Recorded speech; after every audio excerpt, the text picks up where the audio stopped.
All right, welcome to week 10 of the high school football season, ladies and gentlemen, as your Tahlequah Tigers are here in Claremore to take on the Zebras. We have the national anthem real quick, so we are going to pause while this goes on.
All right, so ladies and gentlemen, the national anthem is over.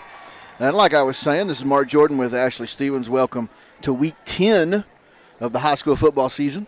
We are in lovely Claremore, Oklahoma, home of Will Rogers.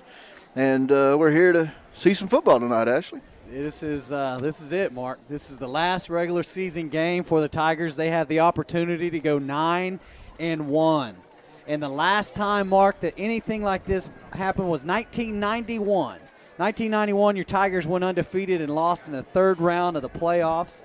So we are super excited about tonight and the opportunity to go 9-1, but also the implications that tonight's game has. It is a first-round playoff at home. That's right, and for second place. Second place in the district. Absolutely. Whoever wins this gets second place, and like you said, a home first-round playoff game. And so this is something the Tigers want to have happen. Now, I do need to point out for those of you that are watching at home and not here, I just sat through probably the longest senior night I have ever seen in my life. And, folks, I'm not kidding when I say they probably announced every senior. They did so many. They went from 100 yards. They went from goal line to goal line. They sent them back in the stands, and then they ran out another set from about the 10 to the other 10. So we have that done. So it's a little after 7, and we have not started yet. But here soon. And before we do get started, I want to give a shout-out to Aiden Crane, football player on the Tahlequah Tigers team.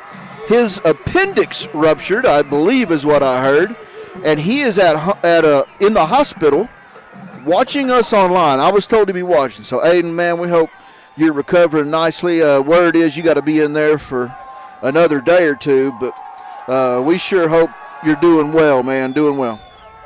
Well, as you can hear, you can probably hear the crowd. The crowd's excited. We have a big crowd here from Tahlequah here to cheer on the Tigers. And like I said, big-time matchup tonight. Depending on what ranks you're looking at, Tahlequah about number 5 and Claremore number 9. And here they come as they take the field.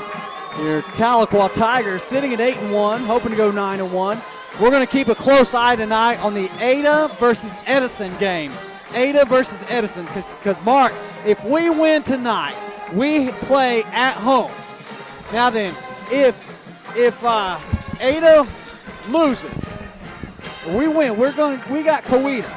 That's right. We got Coweta at home, and that'll be the third time in a calendar year from the last time we played them. If you remember, we played them in the playoffs last year. Yep. We've played them once this year. We win tonight. There's a good chance we play them again at home in Tahlequah. So we're definitely going to keep an eye out on that score, keep you guys up to date.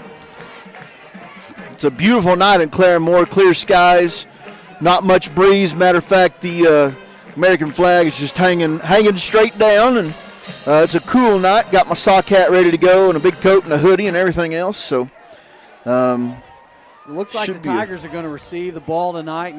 Jump out early on offense. Some players to watch for the Zebra offense. That's number 3 and number 14. Number 3 is Dylan Kedzior. He's a 6'1", 190 junior. And number 14, Quentin Squinter, who's a 6'4", 170 junior as well. Both wide receivers. They're going to try to put the ball in their hand. And number 5, he's going to be kind of a scat back ball carrier. Play very hard, very confident. But I expect this to be a ball game. You can see how excited they are already, Mark. Yeah, the boys have been ready for this game, and I know Gilbert and the other coaching staff, they've really been trying to stress the importance of playing good, clean football and being ready for this game, being up to the challenge. Awesome. Hey, Bradley Pruitt taking the ball at 25. He gets in, squirts up through, and gets to about the 34-yard line. Nice, clean catch there by Pruitt. Puts the Tigers in decent field position, taking over 1st and 10 at their own 34. 11:53 to go in the first quarter. Look for Tahlequah. I'll talk with Gilbert to input some different formations that maybe we haven't seen all season just for them. So be excited to watch this. So trips to the left, motion to Day. Rolls to his left. Pass caught by number 10, that's Kobe Baker, and he's rode out of bounds at about the 41-yard line. Yeah, they're going to spot it at the 41, it looks like. It's a good first down gain right there, Ashley. Yeah, they're going to run. Claremore, if you can notice, they're in a 4-4. They're going to run a cover 1 or a zero look quite a bit. So the passing game should be there for the Tigers as they're going to try to load the box with about 8 guys up, put man coverage on, like some options that we're going to have out there at wide receiver. Handoff inside Day. Breaks one tackle, and he's close to the first down. They've ripped his shoe off. And then threw it. On top of that. So they're giving him a first down. And again, no measurement, which I'm fine with that in this case. So enough for the 1st and 10. It's about a 4-yard pickup. As you know, Day is the single-season rushing leader for the Tigers after last week. So a good start to the drive. 2 plays and a first down. So the Tigers at 1st and 10 at the 44-yard line.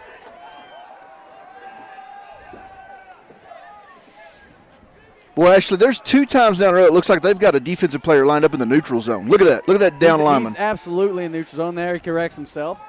2 on the play clock motion. They are able to get it off. Back to pass. He's looking. He's got a man down the seam. That's Simon Escalera. Oh, my goodness. He was close and turned his hips the wrong way. Gilbert had told me that was one of the plays that they were going to look at. They believe they're going to have some success with that seam route, but Tate's got to do a better job of stepping up into that and really putting the ball in the money. If you saw, as it just left his hand funny, it was more of like a duck as it flew across the way there. But that's going to be there all night. I guarantee you watch, they're running cover 0, which means there's no safety up top. So that seam route's going to be there all night long.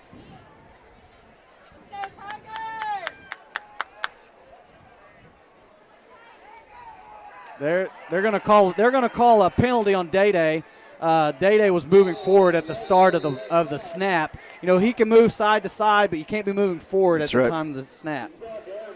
And this is what Gilbert talked about. Got to play clean football.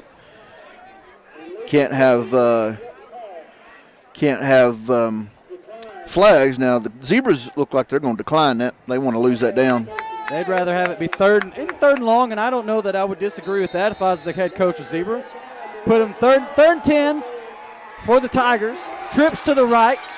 Shotgun formation. Day is lined up really in kind of a pistol. Checks the sidelines. Wait for the call. Play clock's down to 4 to 3 to 2, and there's going to be a timeout. Couldn't get the play in time, so Tiger's going to take a timeout. So they jump out with a really good first 2 drives. They've kind of stalled here, but they had the miss there with Simon Escalera. He catches that. There's no one between him and the end zone. Yes, that is right. That is right. Just gotta make those plays. Got to dominate the routine, as they say. Make all the routine plays and then make some of those spectacular ones, and I think we should be fine tonight. Coming into this game, the Zebras are 6-3 overall, but they are 5-1 in the district, just like we are. So that's why they potentially will finish second if they beat us tonight. And 2 of their 3 season losses are to 6A teams. Sure. Yeah, don't let them fool you. Claremore is a good football team. They're a well-coached football team. We're going to be in for a battle. This is not going to be cakewalk. So empty backfield. There goes the snap. He was trying to look for it. Bradley Pruitt rushes back. Ball's on the ground, and it looks like that's 66. That's Blake Korn. For those of you who are wondering when I say 66, Blake Korn is wearing 66 tonight. That was just an inadvertent snap. And those are the type of mistakes, Mark, that we can ill afford to have, especially this early in the game. Yeah, you've got to come in and start off better than this. That's for sure. Not sure if there was just some miscommunication with the center there, but as he snapped the ball, but clearly no one was ready for that ball to be snapped. I noticed Gilbert and Coach Christian and Coach McClure were all signaling. That's a decent low punt. Line drive punt on the ground. Should be a block in the back down here on number 3, knocking down Colton Booth. No call. Ball is going to be down at the about the 32-yard line. A good punt. On that third down play, though, I noticed the offensive staff, someone was not lined up properly, and they were trying to get them lined up. Tate was looking at the sideline trying to figure out what they were saying, and the center just snapped it. Well, hopefully we can get these mistakes out and not let it be too much of a problem for us, too. So Claremore, they like to run the ball. They're in the shotgun formation. Handoff inside. Tries to cut to his outside. Breaks one tackle. But then he's brought down by number 17. That's Colton Booth on the tackle. Coming in from the cornerback position. But big pickup there of about, 4 or 5 yards for Claremore. Yeah, it looks like about 4 yards. So they run an offset gun.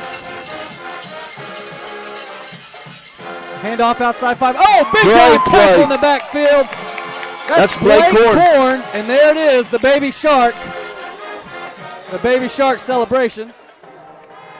So good job. I don't know for sure, but I think if he continues the baby shark celebration, he may not be on the field, Ashley. I would agree with that because I do know that Gilbert is not a big fan. No. He's one of the things, act like you've been there before. Exactly.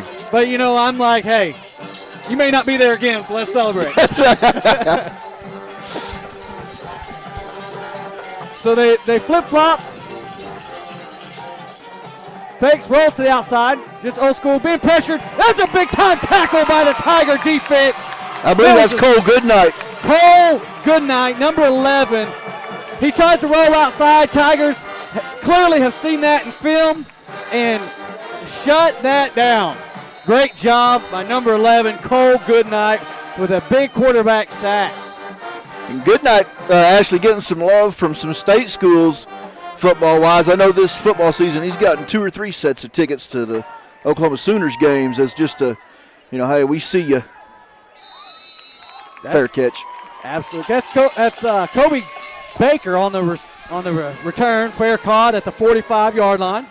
So, hey, the first drive, it's in the history books. Then they get a good 3 and out, exactly what you want from your defense. So now offensively, let's settle down, let's drive it, let's punch it down their throats, and let's get some points on the board. And basically, we have the ball back where we had it. Absolutely. Great. Absolutely. Good point. So, yeah, back to Cole Goodnight. Definitely receiving some looks and some offers, and absolutely deserved by that young man. Twins to the right. Handoff inside to Day-Day. Takes a stutter step. That's going to be a decent pickup of about 3 on the play. Day-Day comes into tonight's matchup with 188 rushes, I guess you should say, for 1,471 yards. Not a bad season that young man's having. Especially when you think about some of the quarterbacks and running backs Tahlequah has had in their history, and he leads them all in those yards. That's a pretty good thing. Handoff again to Day-Day. He gets across the 50 into zebra territory. Another good pickup. So it's going to bring up 3rd and manageable. So 3rd and about 5 for the Tigers. Tigers kind of moving a little bit more urgency here. Trips to the right, empty backfield. Checks the sideline. He's telling Goodnight to get out there, so we got to hurry up. We got 6-5. Plays in. 4, 3. There's a snap. He's got him. Great catch right there. Great job. That's Simeon Armstrong, and that's going to be good enough for a first 10 right there. Great job. Good little snag there by Simeon to pick up the first. Knew exactly where he had to get and picked up that first down. So you don't see the Tigers run a lot of 5 wide. That may be one of the new formations Gilbert was talking about. You don't see that a lot out of the Tigers, but something different that they're not used to. I guarantee you he has something drawn up out of that formation that we're going to see later on today. So just keep your eyes out and remember that. Handoff to Day to the outside, and he's drugged down by number 15. Ooh, Ashley. I don't know. No penalty on that, but a big loss. You know, which there may not be a rule. I know there's a rule on that in college ball now. I think you can't stand over people, but we have it on good confidence that player may do stuff like that a lot of the night. That is Tristan Hampton, a 5'9", 210 senior from the middle linebacker position. Hey, Mark, and I did learn some stuff. I know some questions we had about intentional grounding. In high school football, a receiver must always be in the area. So even whether you're in tackle box or not, the receiver must be in the area. So Tate rolls to his left, looking for Jackson Jones across the middle. And that ball just sailed on him just a little high and behind Jackson a little bit. So it's going to bring up 3rd and long for the Tigers. Well, if it's anything we know from this Tiger team, they have the capability of busting off some big plays. Sure, they can strike from anywhere on the field. I like this matchup down here with Simeon on their number 14. I like this, and I think you're going to have a one-on-one opportunity down here as well. As now you can see they're rolling number 4 down here, and now they're going back into what we call a cover 2. So we're going to see that they're going to drop into a zone-type coverage here. Inside slant to Simeon, and he couldn't come down with it. That ball pops out, and that's going to be incomplete, and that's going to bring up 4th and long. And so here comes the punt unit for the Tigers. But you start to see the field position game being won. Especially, we'll see what happens here on this offensive series for the Zebras. But if the Tigers are able to get another 3 and out, you just start inching that way. And field position, you're absolutely right, Mark. Field position is going to be key all night long, especially in these defensive battles right here. Now, that to me looked like that inside slant that he makes that. He's going to get tackled short of the first down, but you got to believe that he makes that catch right there. Probably going to go for it on 4th, being that close right there, not punt the ball. So here, rather, the Tigers are set to punt. A short conference there by the officials. I think we're set to play football now. So signs of life, and then a big-time loss, and that's just getting behind the chains. Those are killer moves for us.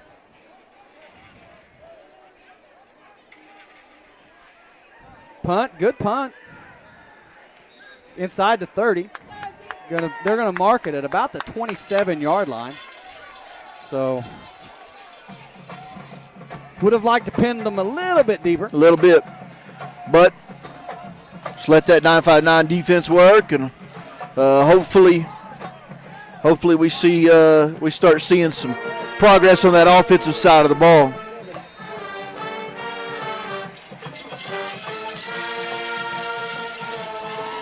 Our fans are not afraid to make noise, folks. I can tell you that. They are not. He pulls it out, rolls to his left, tries to get to 45. Ball's too low. Very well covered by Kobe Baker. And the quarterback takes a nice little shot by none other than Cole Goodnight. Cole Goodnight. They're going to see, when they get that passing game, you want to see they're going to set it up with that inside run. You know, they're going to run out of a lot of different formations. But then they're going to try to just do that old-fashioned bootleg play action out of that, get him to the outside and put it into one of those receivers' hands. That they're going to be in one-on-one coverage here on the outside. Hand off inside. Good Nothing defense. Doing. Cole Goodnight, Bear Thompson, number 50, in to make the play.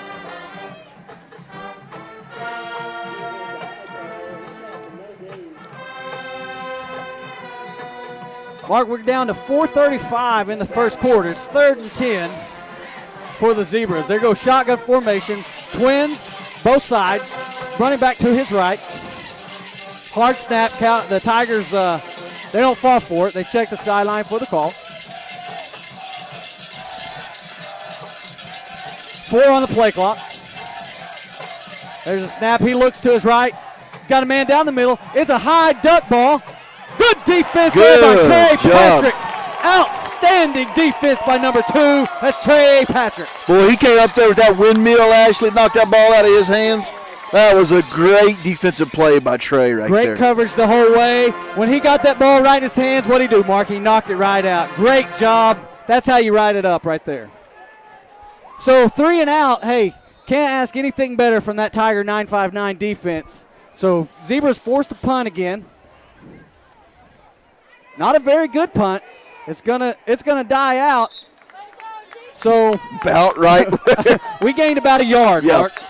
Yeah. So Tigers are going to come back out for their 3rd drive in the first quarter. 1st and 10 from their own 45. You just got the feeling, Mark, that something's about to break. And I'm going to say that in a good way. That we are on the verge of just breaking something. We've had so many close plays. It's just a matter of putting the ball right on them. And you know, Day-Day's, he's bound to break one. That's right. He will. He'll break one. Tate will connect with Kobe or Cole or Jackson on a pass. It's going to happen. So you got Stacks here to his left. Handoff inside to Day-Day. Breaks one tackle and gets brought down by the second. A decent pickup of about 3. So it's going to bring up 2nd and 7 for the Tigers.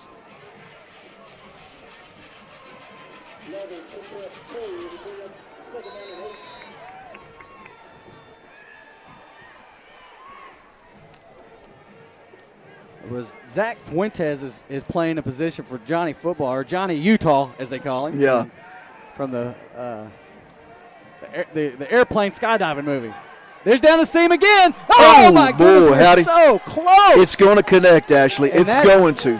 You can see that's the 3rd time that the Tigers are attacking that seam route, and that's exactly what you do when you don't have a safety over the top. There's no one to stop him. All he's got to do is put the ball. He comes down with it. Kobe's gone. Yep, he will. It's going to happen. It's there. So they'll get it. 3rd and 7 for the Tigers. 3:19 to go in the first. Play call's coming in. Play clock down to 7. 5 wide receiver. Back, looks to his right. Down the middle, there's nice grab. That's a first down. Catch. Just enough for the first 10.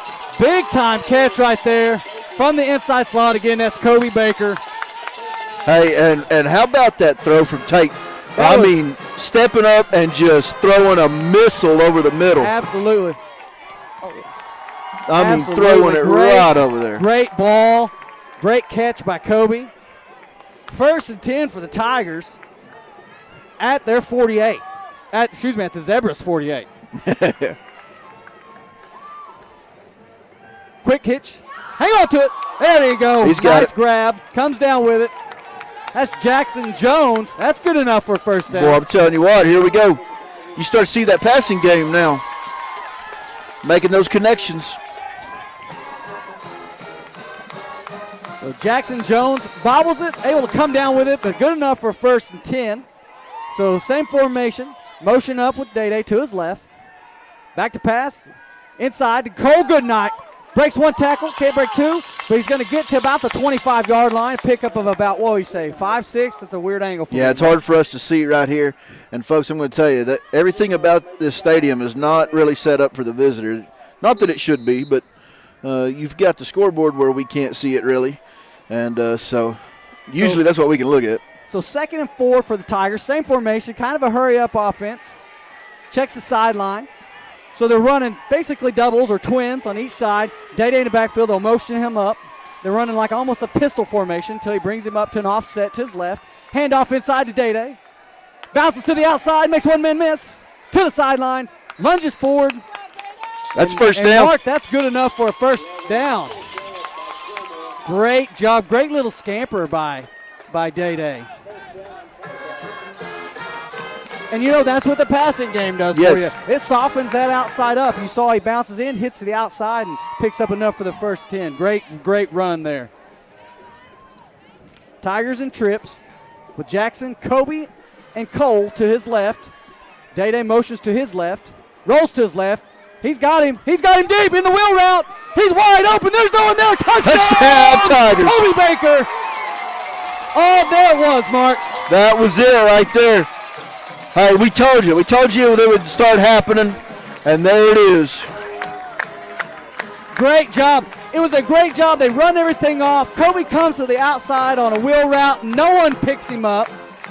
He's wide open. Wide open. Tate puts the ball right in his hands, and the Tigers strike first with 1:37 to go in the first. We're waiting on the extra point. It's up. It's good. Your Tigers out on front, 7. Zebras, 0. Mark, I'm just going to be honest with you. I'm as excited as a 6-year-old kid on Christmas. I will be honest with you. So, guys, I'm sorry if I'm yelling and screaming. It's loud. It's hard to hear. And the Tigers are playing awesome. Yeah, I'm telling you. Had a few jitters early on. But yeah, I mean, defense has really stepped up. And that, that's part of that team aspect. One side of the ball, hold the fort down till the other side gets it going, and that time they got it going. Absolutely. Great job. Tate he settled down on that drive. They just started getting it going. Just run. Hey, let's just get this play in. Let's just run the ball. Do what you do when the quarterback's a little bit jittery. Put him in routes that develop his confidence. To where, hey, make those easy throws where that confidence gets up, and then when you then strike just like that. Yep. And that's exactly what they did. Great job, great ball, great drive. That's what they needed on their third drive. That is right.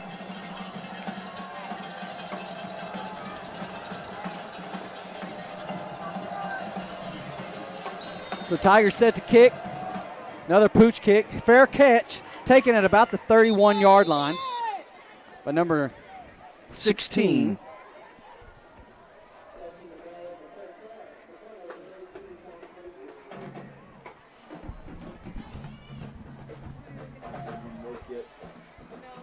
One of the big things tonight that Coach Gilbert said was, he stressed his players that when you have the opportunity to make a play, you have to make it.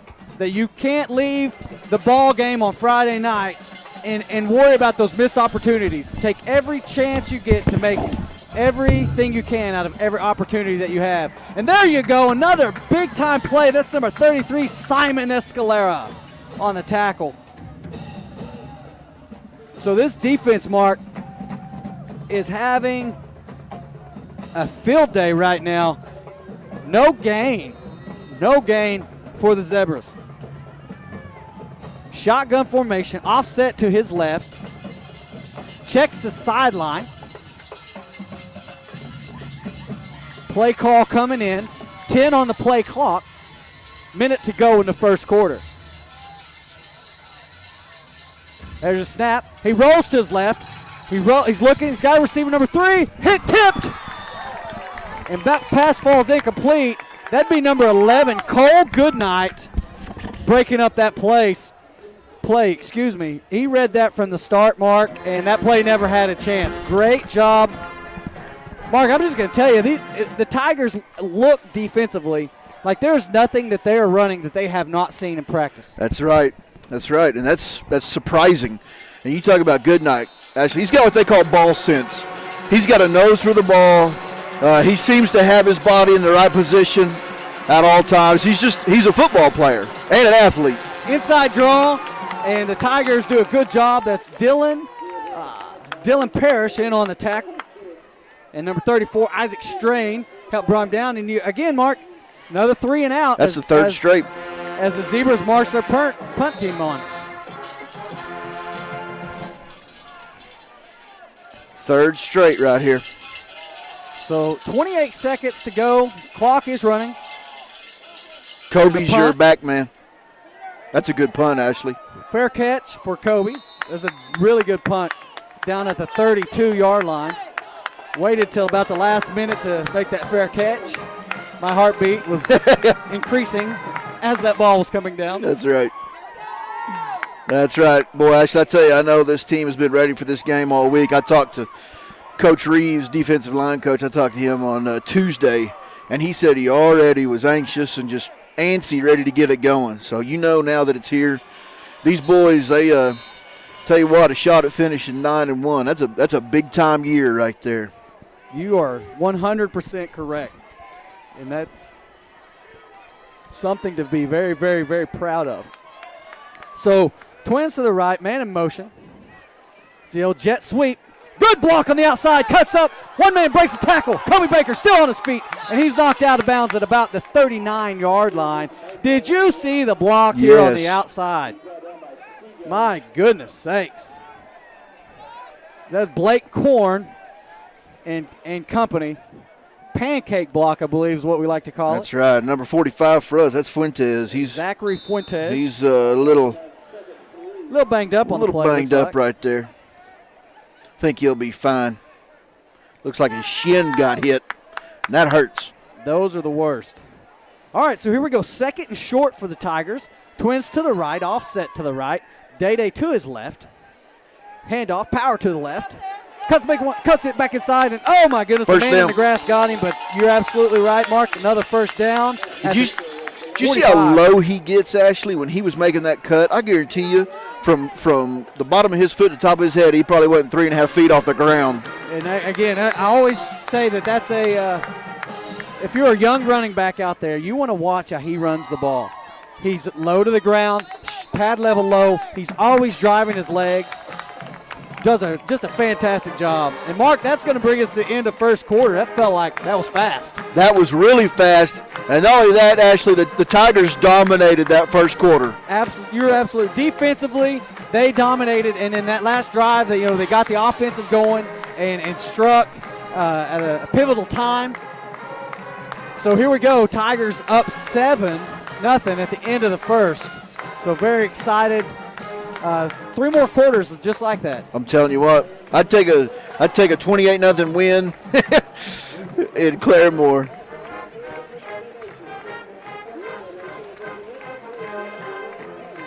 I'm not sure how many people are listening to us out there, Mark, but because the Tahlequah crowd here tonight is big.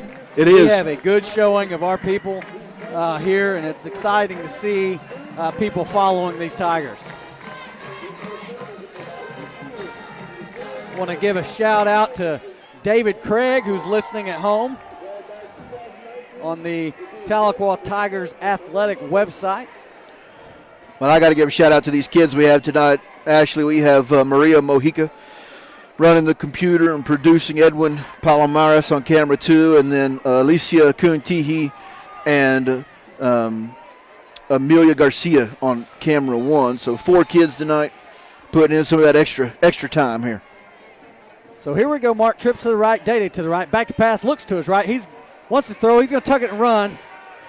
And the pressure got to him. Ball pops out. The referee is going to say, no, sir, he was down.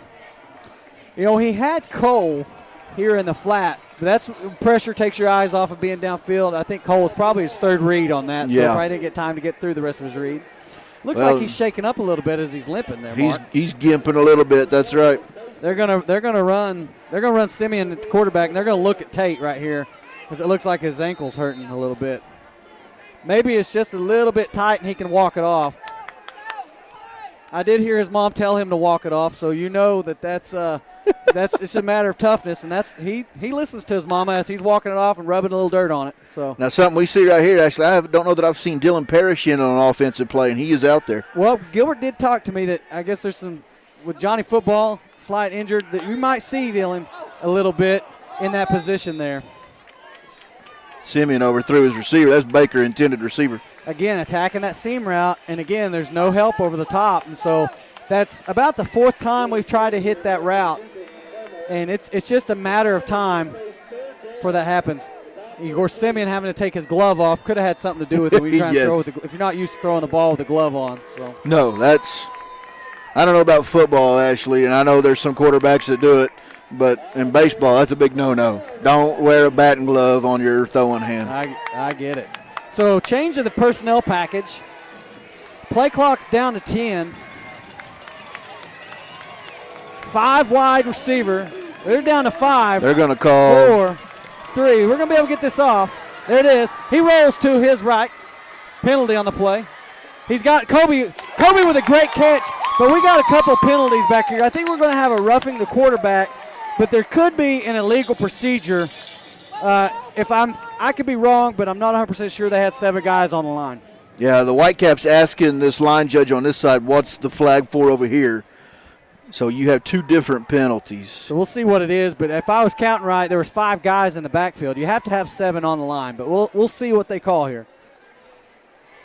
2 fouls. Illegal shift is the first call against the Tigers. Roughing the passer is they're going to offset. So should replay the down. So their 15-yard penalty negates our 5-yard penalty. I think we should have split the difference and gave us 10. That's right. All right, so here we go, 3rd and 13. We're going to just do that one all over again. 5 wide receiver. This time the trips are to the left. The twins are to the right. Simeon Armstrong back at quarterback. It's a quarterback draw, and he's just tripped up by number 76. And we got some extracurricular activity down here between Colton Booth and number 4. So that's going to bring up 4th and long for the Tigers. I like that play call, Mark. Yeah. I'll be honest with you. I like that play call because if 76 doesn't make the tackle, he's going to pick up that first down. Well, and actually, 76 is a big dude, man, 6'4" to 330. And he moved pretty quick to get a very shifty Simeon Armstrong. It's good to see Christian back out there doing the punting. A little pause. Let's boys get down there. And that punt just dies at the 29-yard line. So Tigers are going to call on their defense once again with 10:13 to go in the second. Yeah, it looks like Tate is getting a little more work here on the sidelines. Hopefully get that squared away.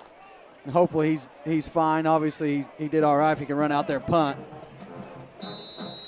I think he's getting retaped. Actually, we got Sergeant Marcus Sams and his family watching us tonight at home on the Mascot Media app, so we appreciate that.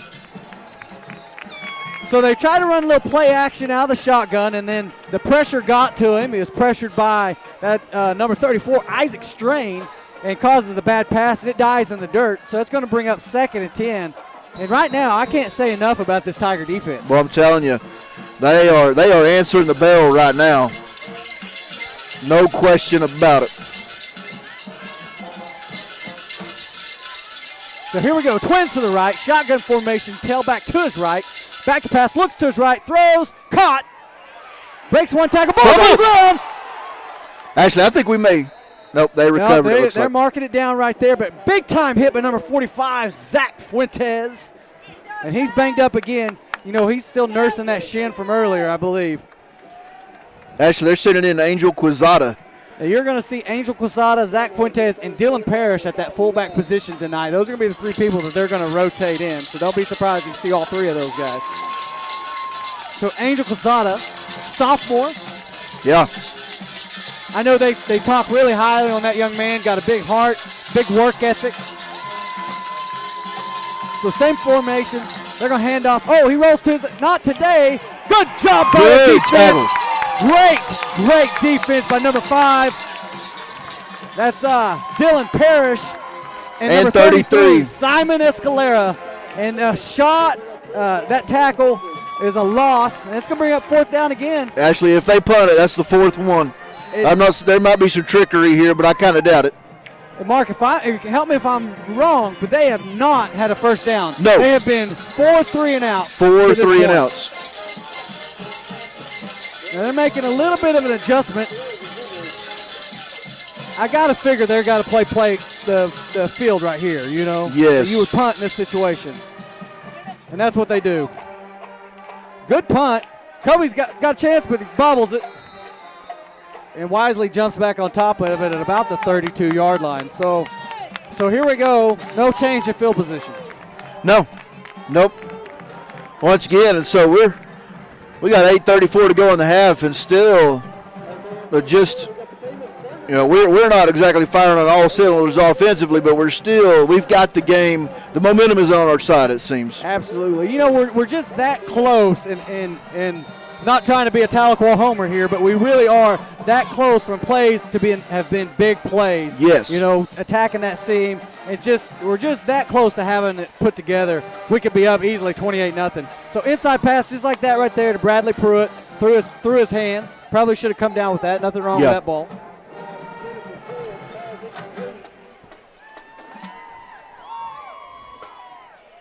I've got to believe that we're hitting these short routes right here. That's going to open up those shots down deep because they're going to start jumping those routes, and it's going to be a hitch and go. Yes. You know, a flash and do a go route, and you just lay that ball up.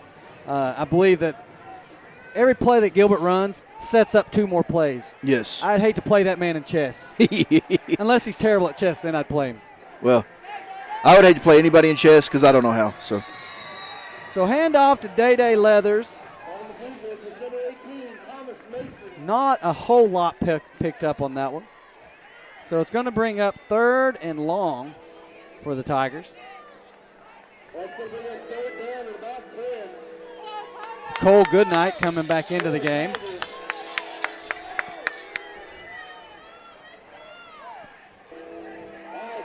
So twins to the right. Day going to be offset. Checks the play.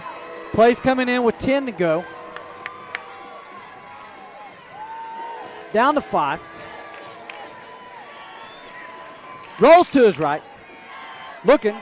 He's got him. He's got a catch right here. We've got a flag. We've got a flag back here. They're going to say. I think he may have been out of bounds. Came down out of bounds, they say actually. He's out of bounds, but it looks like we've got maybe an ineligible receiver down here. We'll see what the call is. That is the call, an eligible receiver against the Tigers. Boy, what a play by Baker to come down with that, even though it was out of bounds.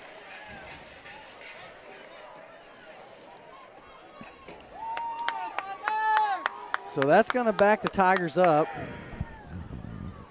5 yards, should bring up 3rd and about 14. You know, interesting because if they call them out of bounds, why would you not decline that penalty and take it to the 4th down? Unless they called it a catch. Maybe they did call that a catch, but they never marked it. Right. You would think one of the officials would have marked it while the others sorted that out. So yes. Trips to the right, Day to the right. He rolls to his right, throws back across his body, and there we go. Absolutely defensive holding by number 3 against Cole Goodnight. Absolutely great call, and that should be enough for a first. Let's see what they call. Or maybe just short. Nope, first down. First down for the Tigers.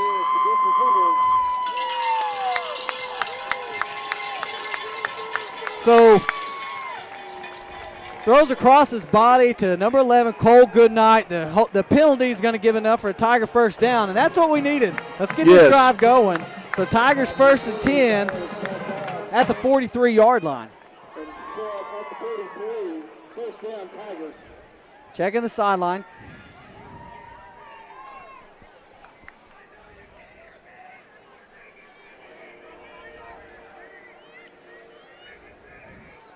Handoff. Day trying to get to the edge. He gets to the edge. Big time block.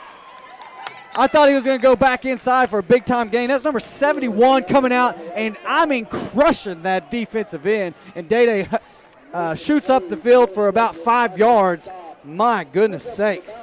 Believe that is Hainzinger, number 71, the tight end that we had to move over to offensive line due to injuries. Well, he does a great job. He's pulling around, and, I mean, just crushes that poor defensive end. Back to pass, looks to his right. Jackson Jones, incomplete pass. They say. Ball used the ground to help him bring it in. So, Mark, from scores around the league, one that we really care about, Edison, they're up on Ada, 14-0. So we'll keep an eye on that game right there. Edison Eagles on top of Ada, 14-0. So 6:39 to go in the second. Tigers up 7-0.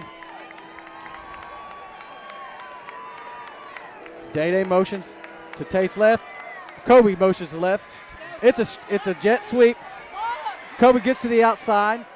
Not much doing over there on the outside. There's a penalty. No. Yep. There's a flag over here. They're going to call, I believe they're going to call holding on Blake Korn. He had big number 76. I'm just going to tell you, Blake's not a small kid, but 76 is much bigger than him, and Blake was manhandling him, Ashley, and I think they may still call a holding. Holding is the call. Yes. That penalty is declined, so that's going to bring up fourth down for the Tigers, and here comes the punt team. But still, Ashley, once again, this game is being played between the 40s. It is, absolutely. And we have the ball on the 40. They're keeping the ball back around the 30 of their own, and so we just got to get it going on offense. Yep. And I believe that happens. We start to run away with this thing. We just need our defense to bend but don't break and keep doing what they're doing. So good punt. He bobbles the snap. But the Tigers get it! Got it! Tigers got it! Tigers ball. They're going to take over first and 10 at their 18-yard line. Great job, and that's what we needed right there, Mark. That is big time. Carson Ferguson jumped on that right there to recover that for the Tigers, Ashley. What a big-time play. Outstanding. And that's it. You can't afford to make turnovers in big-time games. You've got to win the takeaway battle, and that's a great start for the Tigers right there. What a play by young Ferguson right there. Boy, I tell you what, Ashley, right here we've got to come up with 6. Got to, I think. I couldn't agree with you more. I mean, you've got to take advantage when you have those big-time turnovers right here. Take a shot, Yes. Put a foot on the gas, put your foot on their throat, and let's finish it right here. And that's what they're doing. Taking a shot right there, and I think he got that. It. They say yes. Great grab by Kobe Baker. That was it the umpire that stands with the linebackers? He had a great view of that, and he did not signal to this side judge over here that the ball hit the turf. Baker again with a great play. Christian came off hobbling a little bit again, Ashley. Yeah, that ankle's giving him some fits. He's battling a high ankle sprain. He's battled it all season long like a trooper. You never know he's hurting. I mean, just a competitor. So look at him. He's ready to go back in already if they put him in. Hand off to that. Simeon cuts it outside. Tucks it up back inside. That's going to be good enough for a first down. So that's going to bring up first and goal for the Tigers. Still got a little pushing on the field. It's chippy, Mark. Yeah, it is. There's no love lost between these two teams. That's for sure. So first and goal from the 6. 5 minutes, 26 seconds left in the first half. Play call coming in from the sideline. Simeon Armstrong in at quarterback. Trips to the left. Day in the backfield. Motions to his left. Handoff inside to Day. Cuts to his left. He's still driving. He's still punching. Give us the call, Blue. Give us the call. Give us the call. He's in there. We're still waiting. They're marking him short, Mark. Boy, I don't know about that, man. Boy, howdy. From right here, he's in the end zone. It looked like he was dragging guys in there. Mark, I'm gonna tell you, he's a frog's hair away from scoring. Boy. I don't know that you can mark it any shorter than that. Yeah, that's like I hate to even use the metric system, but that's like a centimeter right there.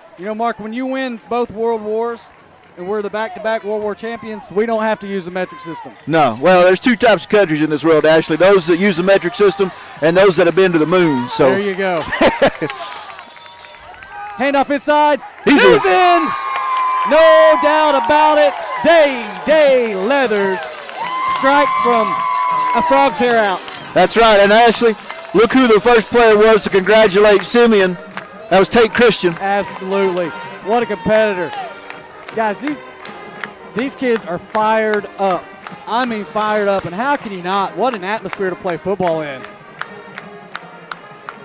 So Patrick on the kick. The kick is up. It's right down the middle, and your Tigers on top of the Zebras, 14-0. Man. And just like that, there's just a little over 14 minutes left, or 4 minutes, excuse me, in this half. And we still have 10 till 8 right now, so. You know, Tahlequah defensively are absolutely dominating. Dominating.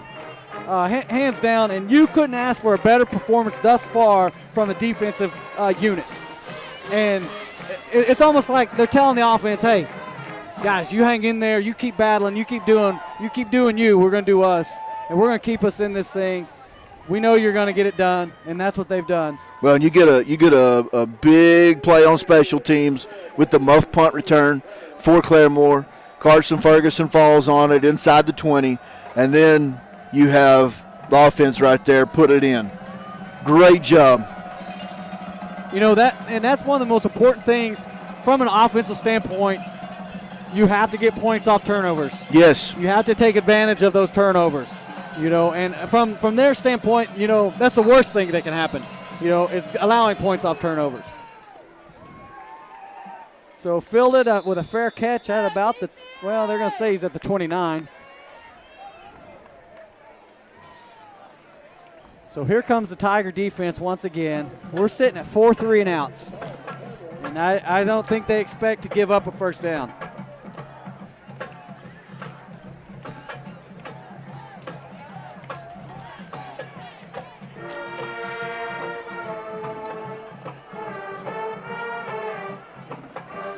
The band is fired up. The student section is fired up.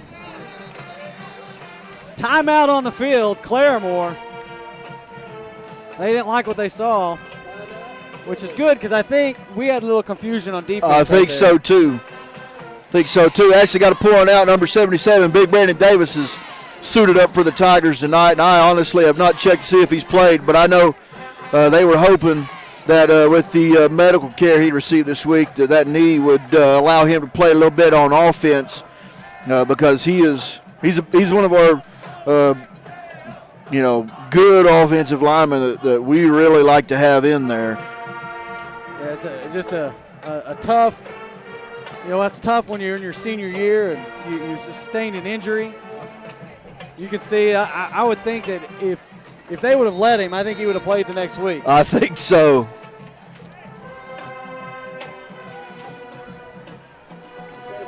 All right, so here we're going to do this again. Here come the Zebras. First down from their 29.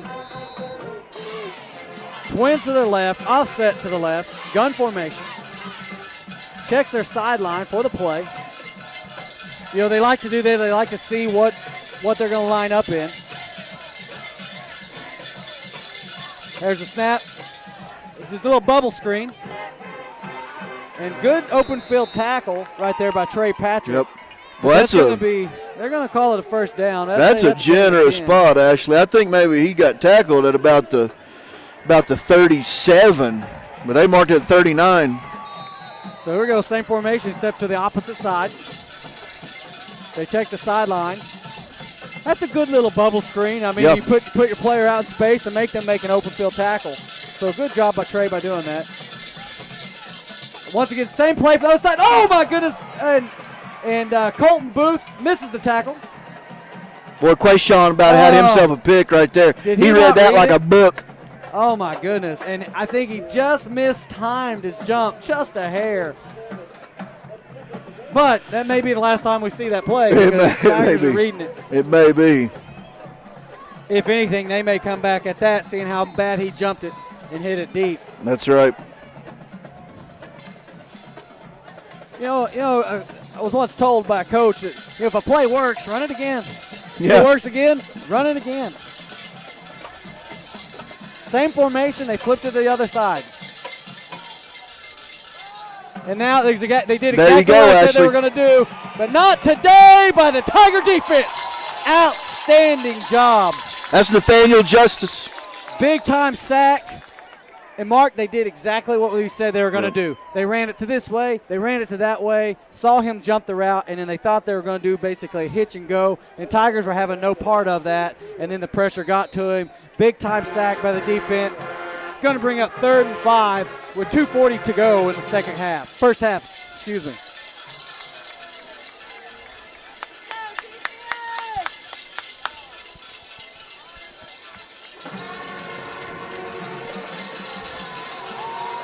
So a little bunch formation here to the left.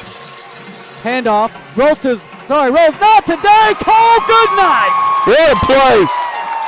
Cole, I may be number 1 on both sides. 1-1-11, Cole Goodnight. What a play, man. Hey, no, they got a first down that. I was about to say. That's their first down.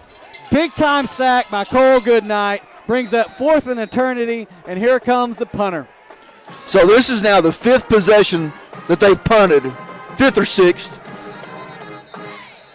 Whistles on the field. It's going to be false start against Claremore. Boy, you want to see this. Things aren't going their way. You want them to get frustrated. You want them to start making mistakes. And if we could get some good field position here and get another 6 before we go into the half, you like going into the half that way. Could not agree with you more. Go put some more points on the board. Let's put them down. Spiral kick, high. And fair catch by Kobe Baker. Actually, they've got a legit punter. That guy can punt the football. So Tigers take over at about the 40 and a half. The ball's going to be close to the left hash. Minute 34 to go in the half. I believe the Tigers have 2 timeouts. Yes. Tate's back out at quarterback.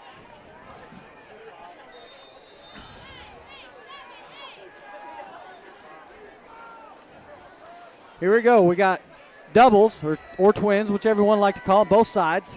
Day in the pistol. Look for him to motion. Motions to his right.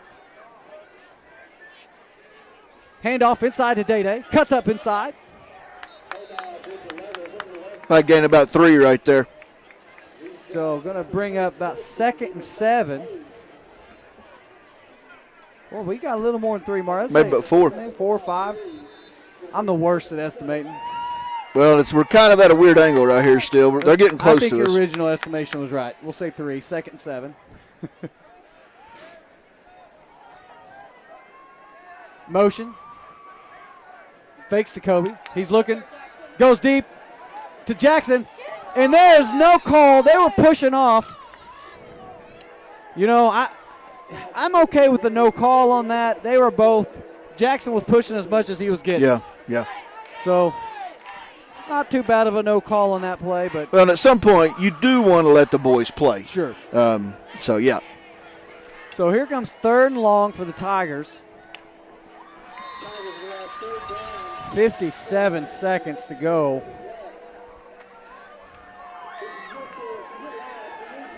The announcer is imploring the crowd to get loud on behalf of the Zebras. Crowd's not having much to do with that. Handoff, Day. Tay cuts back inside. And a short gain. Kind of feel like that was just hey, let's just run this clock out. And I believe that Claremore is going to use a timeout and force them to punt here.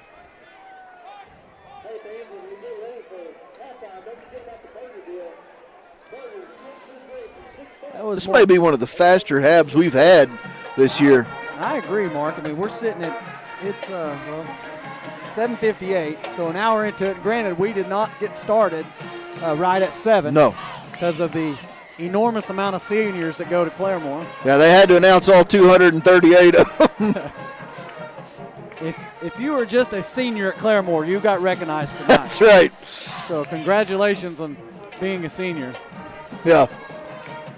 The easiest part of your life is about to come to an end. So congratulations. That's right. That's right. Let me tell you a little bit about taxes and jobs and kids and everything else, right? Bills. And hey, that's what they ought to do. Instead of walk across stage, hand them a diploma, walk across the bill, and hand them a bill. hand them the utility bill. That's right. Congratulations. This is what you got to That's look forward right. to. A good punt by Tate. And he's going to take a fair catch at about the 20. They're going to mark him at the 21, maybe the 20. A heck of a punt. So, field position battle once again. So, Claremore's going to take over with one timeout, 44 seconds to go in the first half. Tiger defensively have been dominating. Unbelievable. Is there any other adjective or synonym you could come up with other than dominating thus far? Not off the top of my head, Ashley, but I'm not exactly a walking thesaurus. I thought the thesauruses went extinct. Way overthrown, and that has to do with pressure put on by none other than Cole Goodnight and Isaac Strain. Yep. I'm telling you what, they were in his face. And he threw it with everything he had because he was pretty sure he was going to get hit right in the mouth. Yeah, well, he did. And there's that. Yeah. All right, so it's going to bring up second and long for the Zebras.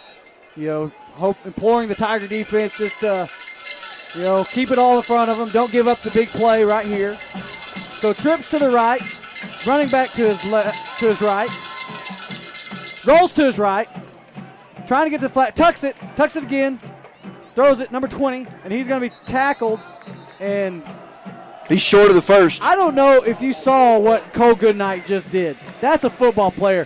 He wraps him up, and he tries to pull him back in bounds. But the referee marks him out of bounds there, so it stops the clock. It's going to bring up third and about 4 for the Zebras.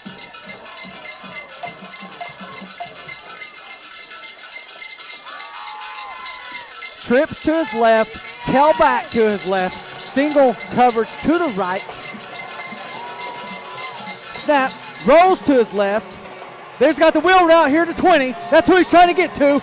And just a bit overthrown. Hey, listen, let me tell you, Trey Patrick was like a missile. Yes. And I want to tell you that number 20 let footsteps get to him. Yes, he did. Because if you watch, Mark, he took his eye off the ball and looked right at Trey, who had a beeline to him. And I can't say that I would have not wanted to protect myself from a big-time hit either. Well, and also another thing Trey did right there besides that is he could have lit him up. Sometimes you let your emotion get the best of you, but he didn't. So here we go. Hey, 3 and out, 19 seconds to go. Tigers got 2 timeouts. They get the ball at the 45 here. Let's see what Gilbert's going to do. Is Gilbert going to take a shot, or do you take a knee here and go in the half? I take a shot. I am like you, Mark. I am very, very aggressive. I say take a shot. Well, but again, you look at that risk reward. Hey, yeah, you got a little risk, but if you connect on something, you got 2 timeouts, just under 20 seconds. You could make something happen. And we were talking earlier about going into the locker room with a three possession lead. Well, if you remember last week, they took a shot with Kobe. Yes. And he was just a yard short yes. of the end zone. So trips to the right. It's a draw play. Hand up to Day-Day. Day-Day makes 1 minute of this. He's to the 50, to the 40, cuts back to the inside. He's to the 40, cuts again, to the 35. Great play by Kobe. Timeout on the field, 9 seconds to go, and I think that's a fantastic play. That was a great play. And, I'd been thinking he should bust one. I mean, Claremore done a pretty good job of hemming him in so far. And that right there. So here you go. I almost want to believe that Gilbert gives him that play. Hey, if he breaks it, we're going to do just that. We're going to get a good timeout. It's going to give us a chance to take a good shot. If he gets stopped short, then we let the clock run and we get in the half with a 14-point lead. That's right. But now there's blood in the water. That's right. There's blood in the water, and it's time for the Sharks to go feeding. I almost hate to say it, but I've got the Baby Shark song in my head now, Ashley. I'm a little distractible. Well, I'm apologizing for that, but I'm glad I don't even know that song, and I thank the Lord my kids don't care about that song either. But I'm telling you, if we want to talk Fortnite and do dances and stuff, buddy, we're all in that. Yeah, I've been working on the floss, with my 2 girls at home. They practice it quite a bit. So when you do the Orange Julius, then I think you've stepped up to epic dad level from Fortnite. So here we go, 5 wide. Hey, Mark, how about the old hook and ladder out of this? Well, I'm telling you, you might see that. How about the old hook and ladder right here? No, we're just going to take a shot, and we got a flag right here. Something on Tahlequah. Ineligible receiver. They keep calling on 65, I believe it was at Grasshopper.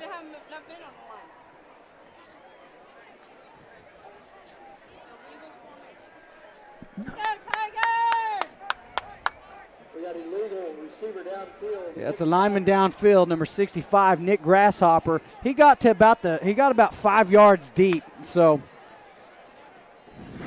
that's tough when you're in the old trenches there. When you're the old trench mob, that's right. You get engaged. You want to drive that guy, So 4 seconds to go. 1st and 15, 5 wide.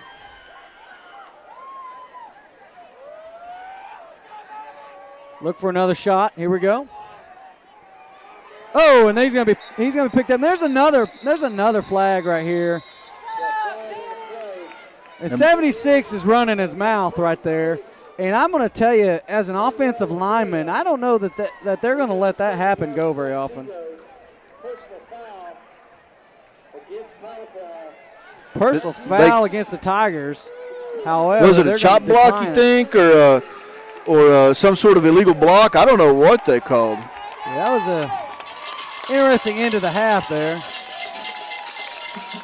But hey, all in all, defensively, domination by the Tiger defense. They've only allowed 1 first down, and they have not been able to get into their territory. They have not moved the ball once into Tahlequah territory.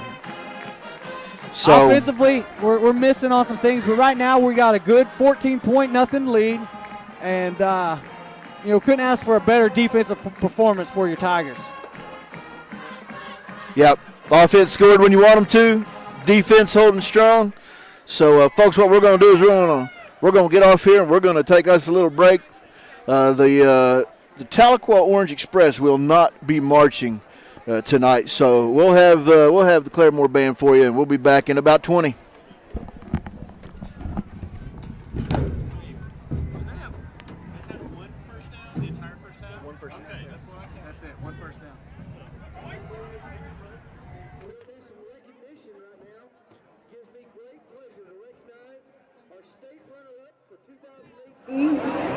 The CHS cheer team.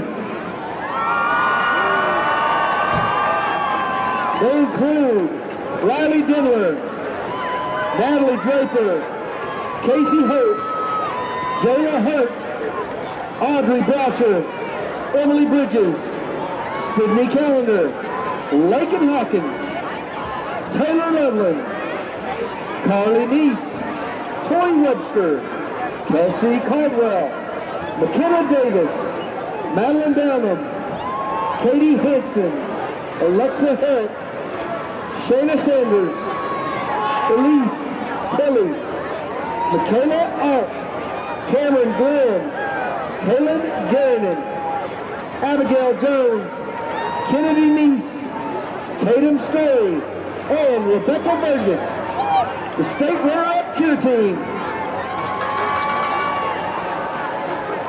Also, in cross country, our All-Staters this year are Laney Nichols and Jack Vincent coming onto the field. And in volleyball, our All-Stater is Danny Meisinger. Big round of applause for our All-Staters and our cheer team. Good job, guys.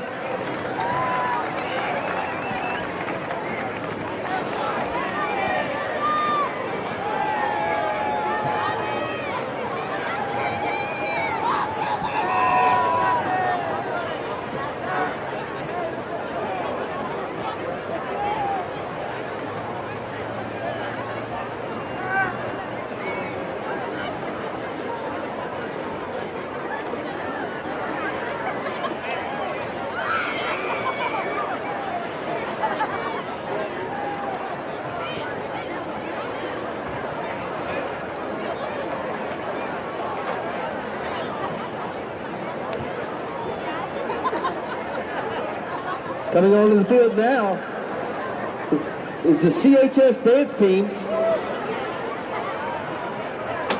And tonight we're going to combine our cheer and our dance teams. And our dancer of the week is Jonna Scott.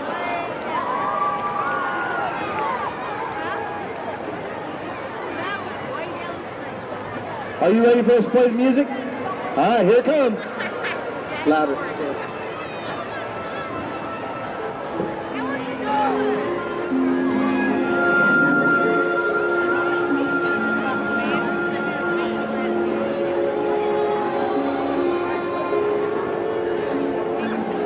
It was a long time ago, longer now than it seems, in a place that perhaps you've seen in your dreams, for the story that you are about to be told took place in the holiday worlds of old.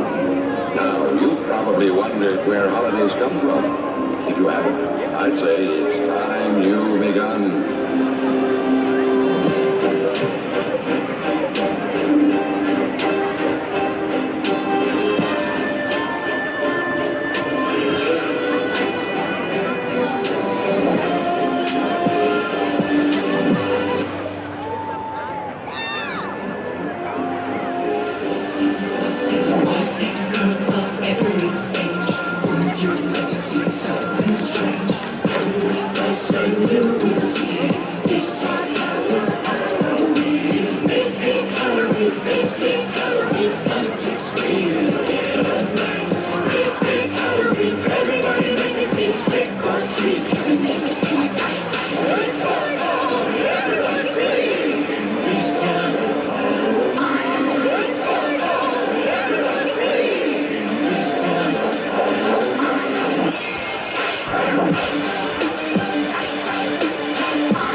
Fantastic job, cheer and dance team.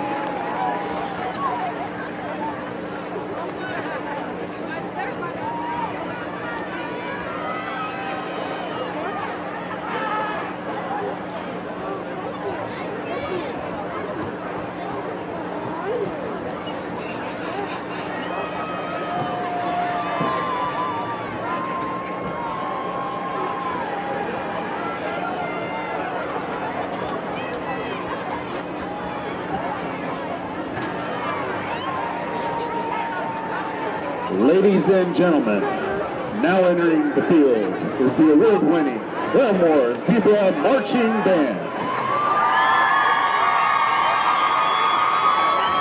Tonight, the Zebra Band will give their final performance of their 2018 competitive marching show, Out of Darkness, Light. The Zebra Band has had their best competitive year so far.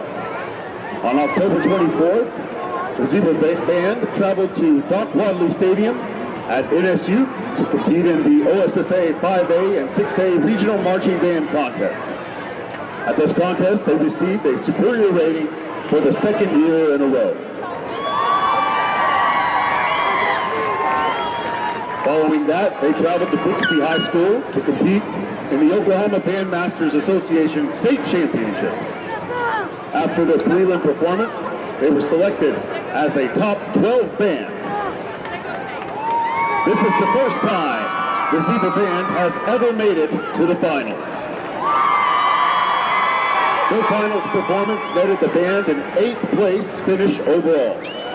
This is the highest ranking for the Zebra Band and congratulations to you. The band wants to say a huge thank you to the boosters for feeding, fundraising, and taking care of the band. Another thank you to the 7th and 8th graders that make up the prop crew. You guys are the best. The Zebra Band Director is David Mudd. Assistant Band Director is Greg Kern. Ben Sprider is the Color Guard Coordinator. Laura Solly is Percussion Coordinator with technical assistance by the illustrious Katie Church.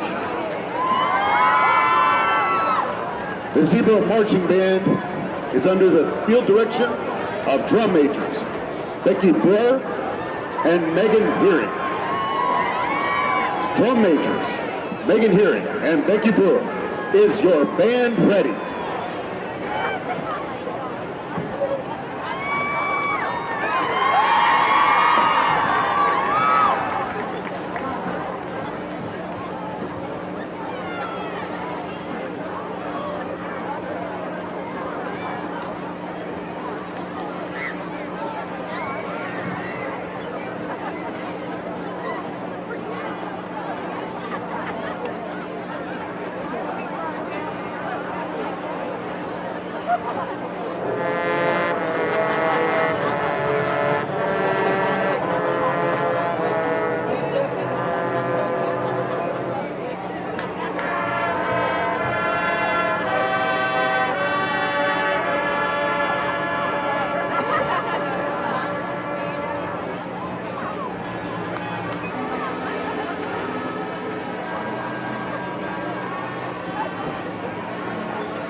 We are back.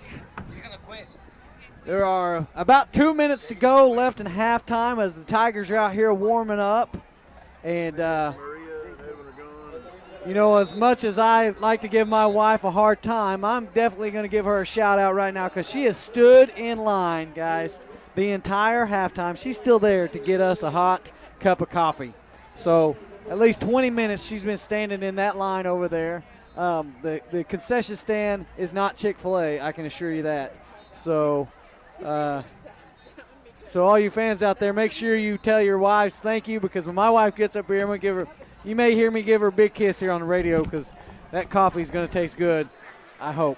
So Tigers had a great first half. It's been a dominant defensive performance. Wouldn't you agree with that, Mark? Yes, I would, actually. It has been dominant defense. We've scored, obviously, twice, being 14-0, but, you know, weird things happen sometimes when you come out of the locker room after the half, when you're playing with your hair on fire. So we're hoping that just continues, and, you know, hopefully when we come out, we still have the momentum and they don't, and we're able to just defensively own them like we've been doing. Yes, sir. Yes, sir. You know, defensively they were led by Cole Goodnight, Blake Korn, Isaac Strain, Dylan Parrish, names that we've called out all season long. They're just doing a great job defensively, and allowing only one first down, you know, the entire game. They haven't even got into our territory. And so I can assure you, if that continues, if that defensive thing continues, I expect us to get out of here with a W tonight. Yes. If it continues, there's no way that they come back. I mean, that was such a dominant defensive performance.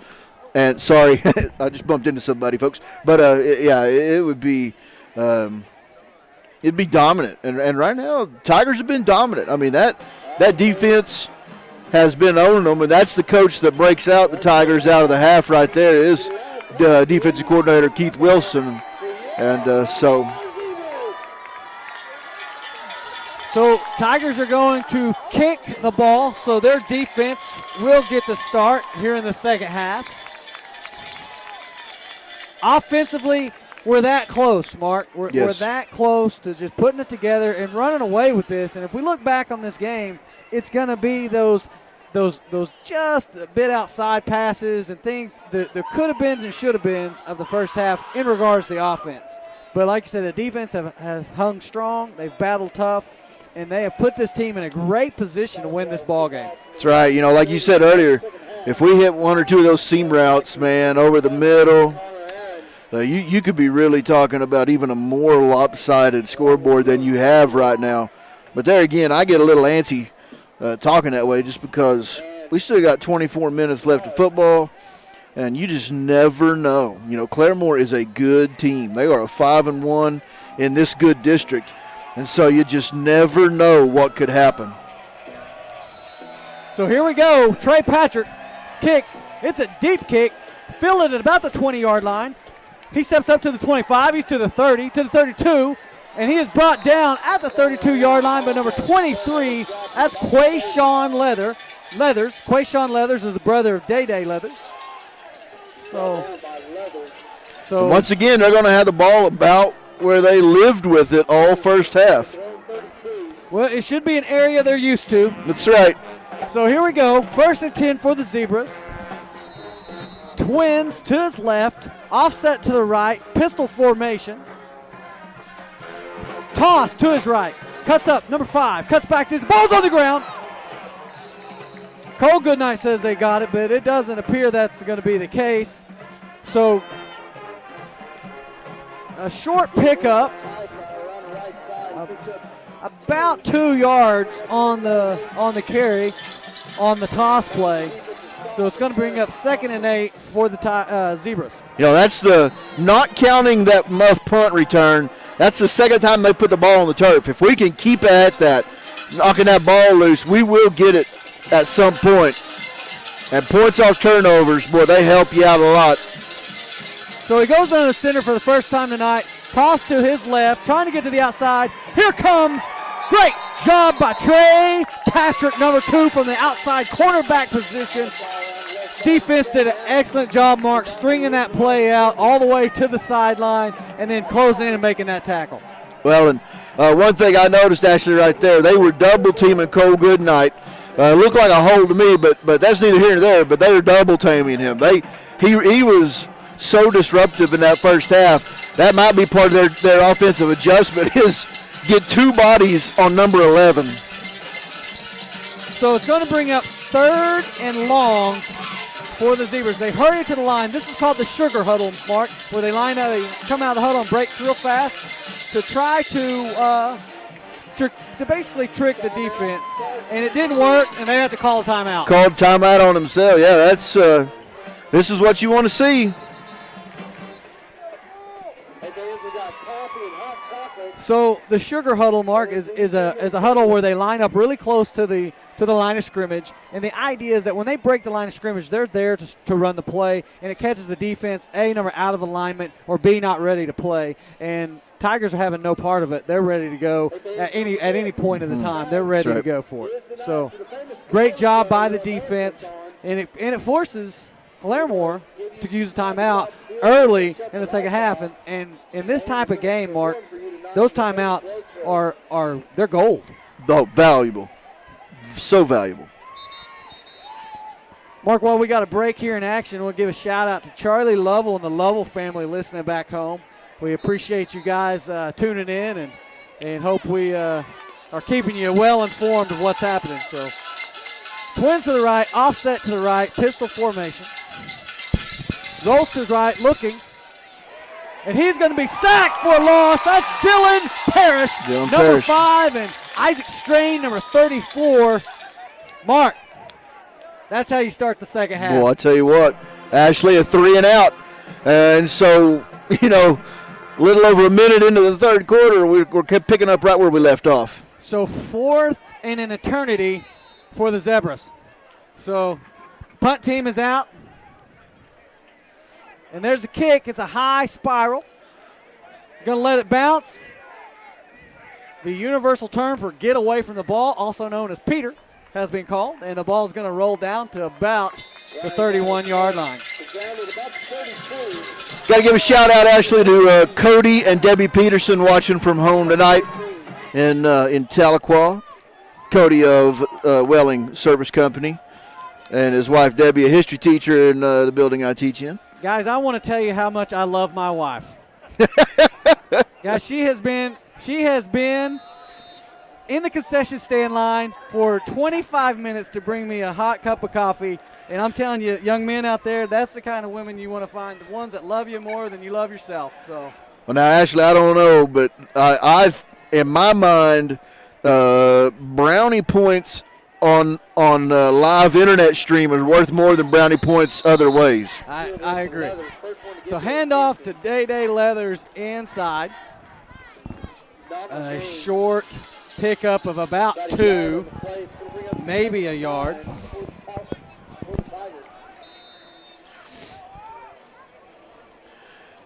Now, actually, I hear the Claremore folks, they got themselves a portable hot chocolate maker in the visitor bleachers.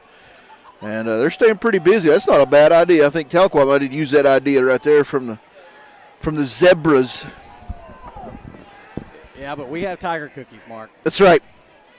So quick to Cole Goodnight, trying to break a tackle, breaks 2 tackles. There's 3 guys on him, but he's going to be well ahead of the first down. Listen, that was a battle for Cole Goodnight. And there's a penalty.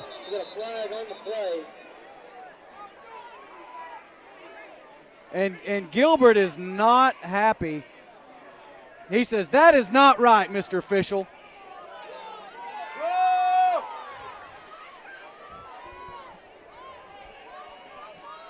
Actually, all I saw were people high-fiving.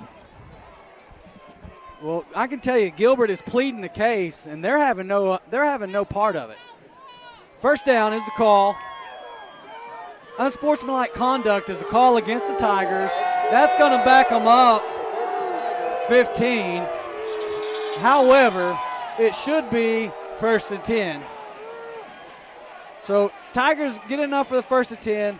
Then an unsportsmanlike call is called. Gilbert is not happy with the call. I did not see anything from here that would warrant the penalty. Just kids stood up, patting helmets. I mean, it wasn't even demonstrative celebration. It was just kind of stood up after the play, patting helmets. Well, I can tell you this: the head judgment is he keeps looking at Gilbert like, I would like to keep an eye on what he's going to do here. So timeout on the field, Tigers. Timeout charge to the Tigers. Well, you know, speaking as a coach, and we're not down there. You know, I don't know. Maybe something was said. Who knows?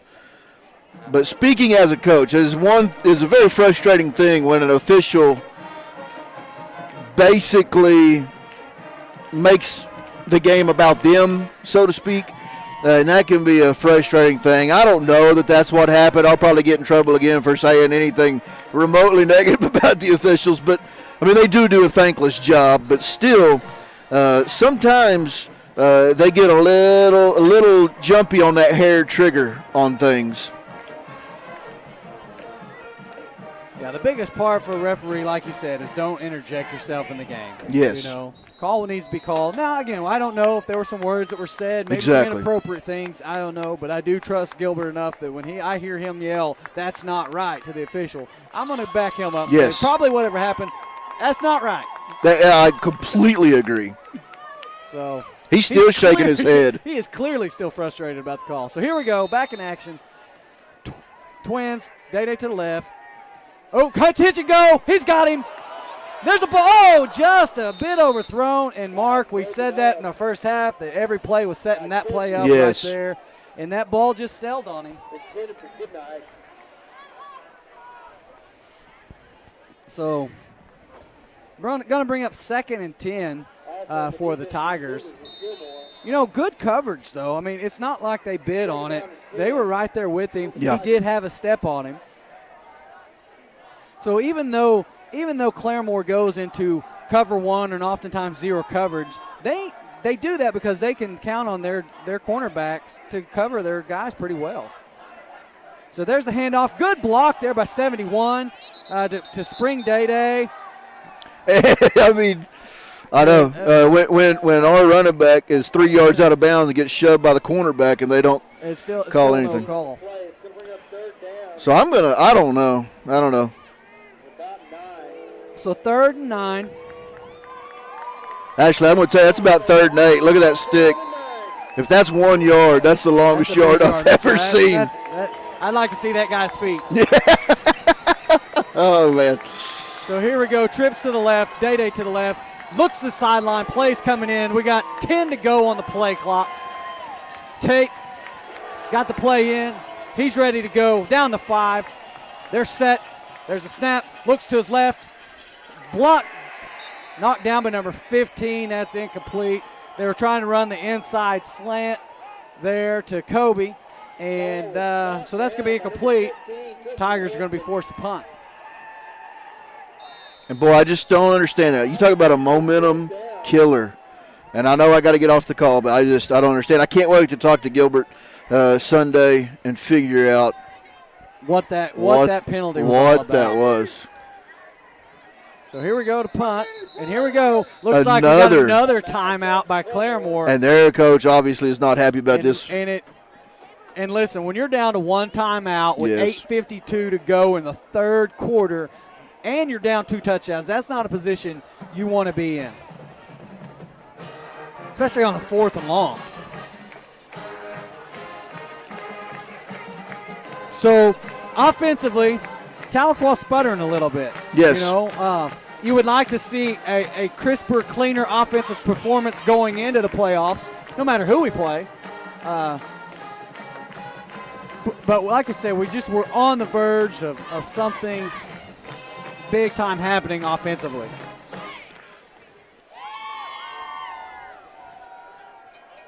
So here we go. Back to punt.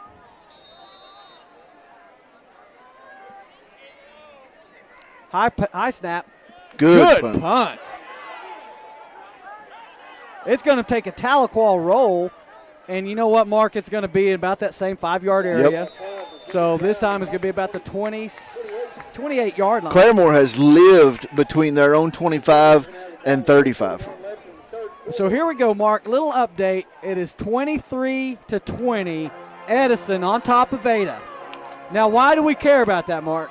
If Edison, if they beat Ada, and we win here tonight, we play Coweta where? In Tahlequah. That's right. And hopefully Doc Wadley would be rocking. So trips to the right, and play's going to be, there's a penalty. It's going to be false start against the Zebras.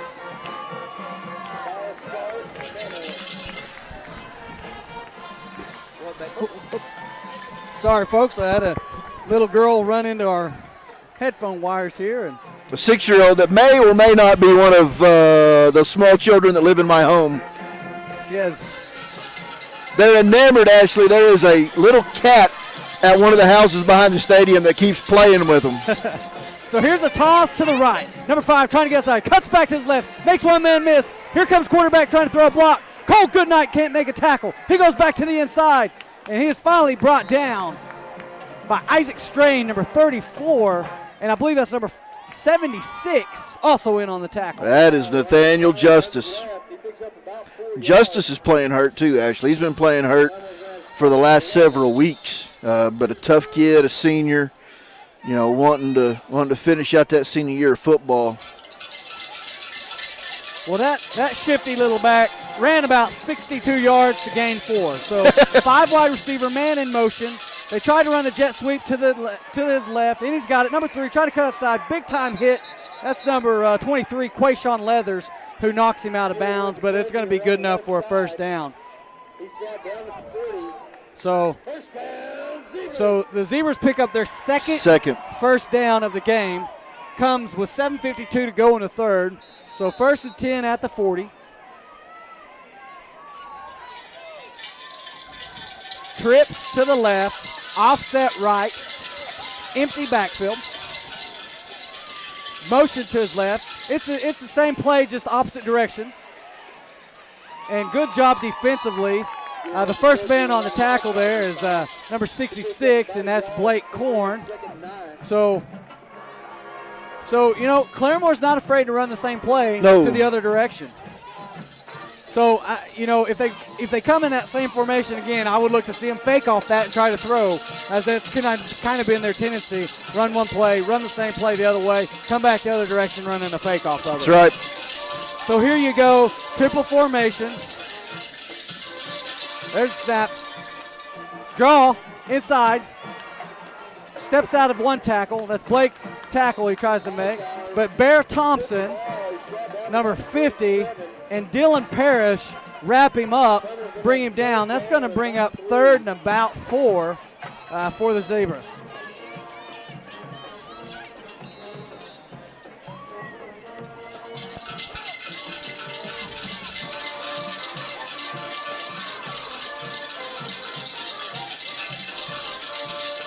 Single back pistol. Just a straight handoff 5. Oh, big time hit in the backfield. And that's Dylan Parrish. My goodness, Ashley, he read that.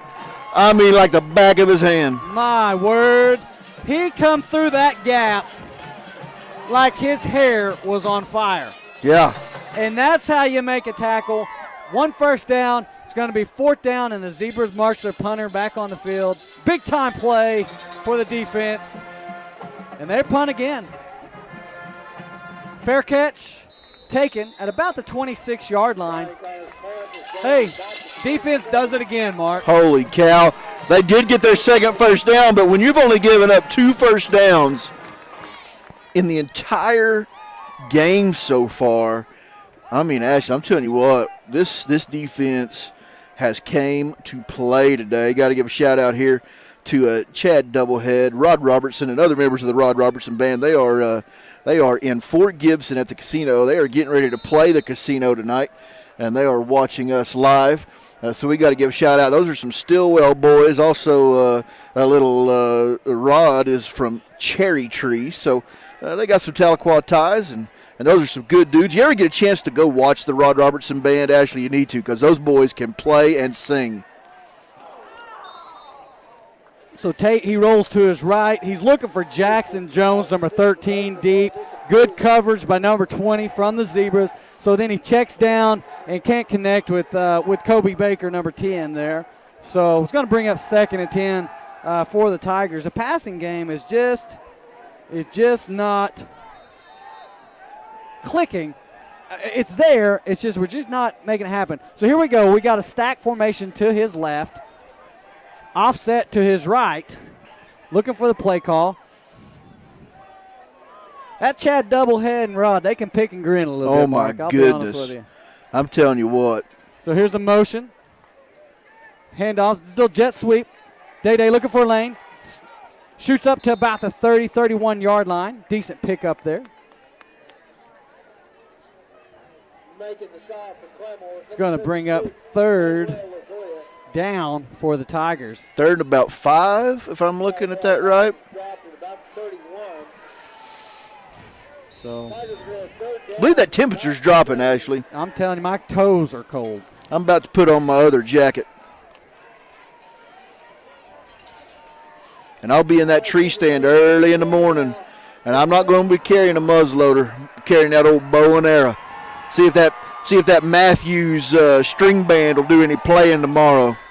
Well, I hope you stick one. So 5 wide, quick pass to Simeon Armstrong. He comes down with it, but let's see where they mark it. They're going to mark him short.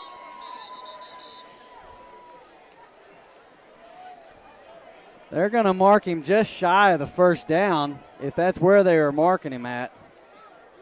It appears that we've got an eligible receiver again for the Tigers. I'm not sure what's going on with our linemen. They keep getting downfield, and they keep calling them on it. Coach Gilbert just kind of put his hands up in the air like, what now?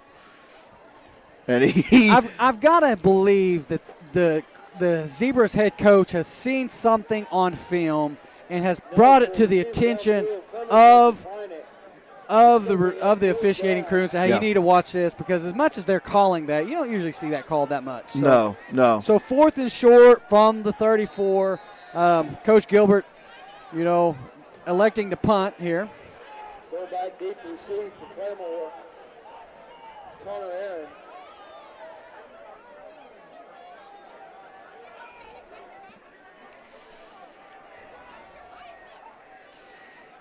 Good punt by Tate. And there we go. But that ball's going to die at Once about again. the 32-yard. I would just say that we should skip punting and just give them the ball at the 32 unless they want to fumble it. That's right. That's right. That's right. So, okay, so they're going to give it to him at the 33-yard line. So they've had the ball at the 32, the 28, the 33. Those are where they've taken over a field position in the second half. Yeah. And it's been like that the entire game. So twins to the right, offset right, pistol formation. He's checking the sideline. Get the play call.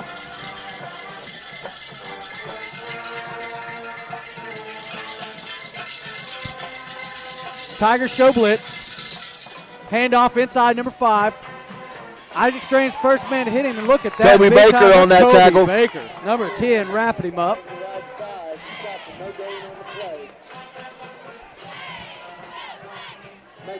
So it's going to bring up 2nd and 10. Defensively, A+. Oh, they're throwing a perfect game.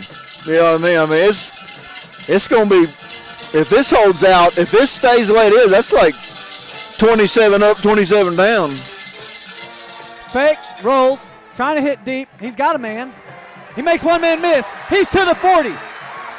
Big time touchdown saving tackle. As that Quayshawn Leathers. Mark, Quayshawn doesn't make that tackle. He scores. That's right. That's right. Big time tackle right there. So here's exactly what you don't want to happen is you get those in space, and he makes one man miss in those open field tackles. That's the thing Gilbert harped on. Hey, you've got an opportunity to make a play. You've got to make that play. That's exactly right.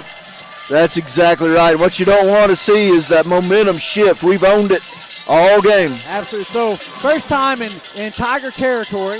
Handoff. Number 5 cuts inside, and he's brought down. That number, who is that? I can't see the number there, Mark. I'm still trying to look over there. Picks up about 1. So a very short gain, maybe one if we're generous. So bring up, I'm going to say no gain, Mark, and bring up 2nd and 10. I believe that was Hayden Napier on the tackle, number 54.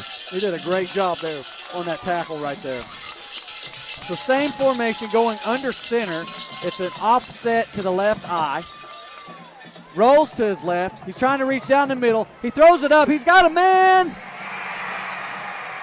And he's got it. Touchdown. That was a great catch, Ashley. Good throw, good catch. Number 45. And it's really a play out of the Tigers playbook right there, attacking that seam. And he come down with it. Yeah. So a good play for Claremore. And it wasn't bad defense either. I mean, He was that was covered, with just a great catch. And, it's a bend but don't break. Offense, you've got to do something to help your defense out. Yeah. So with 3:05 to go in the third, that kick is good. Zebras get on the board. Tigers still up 14. Zebras 7.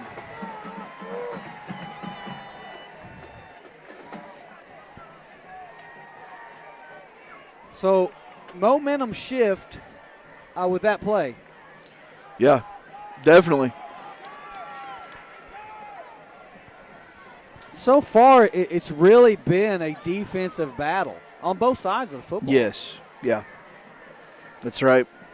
The offense basically had one scoring drive. The other score comes off the muff punt inside the 20. So they attack through the air. Tigers doing a good job. For the most part. But right now, we just need that offense to really answer that touchdown drive right here. With 3:05 left in the third quarter, new ball game. Tahlequah is up 14-7. So Tigers back to receive. 3:05 to go in the third. Receive for the Tigers. Pick it off for Claremore.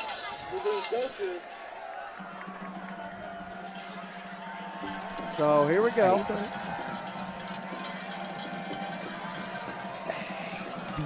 He is right there.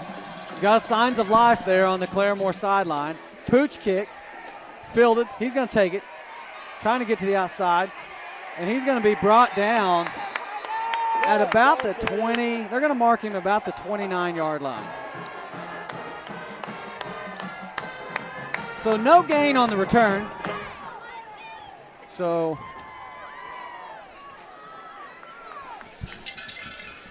Tigers take over 1st and 10 from their own 29-yard line.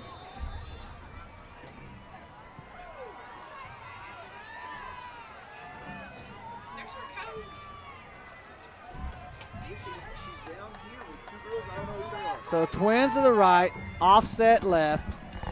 There's a snap, handoff to Day-Day. Day-Day cuts inside, breaks one tackle. Big time run right there. And it's going to get close to the first down.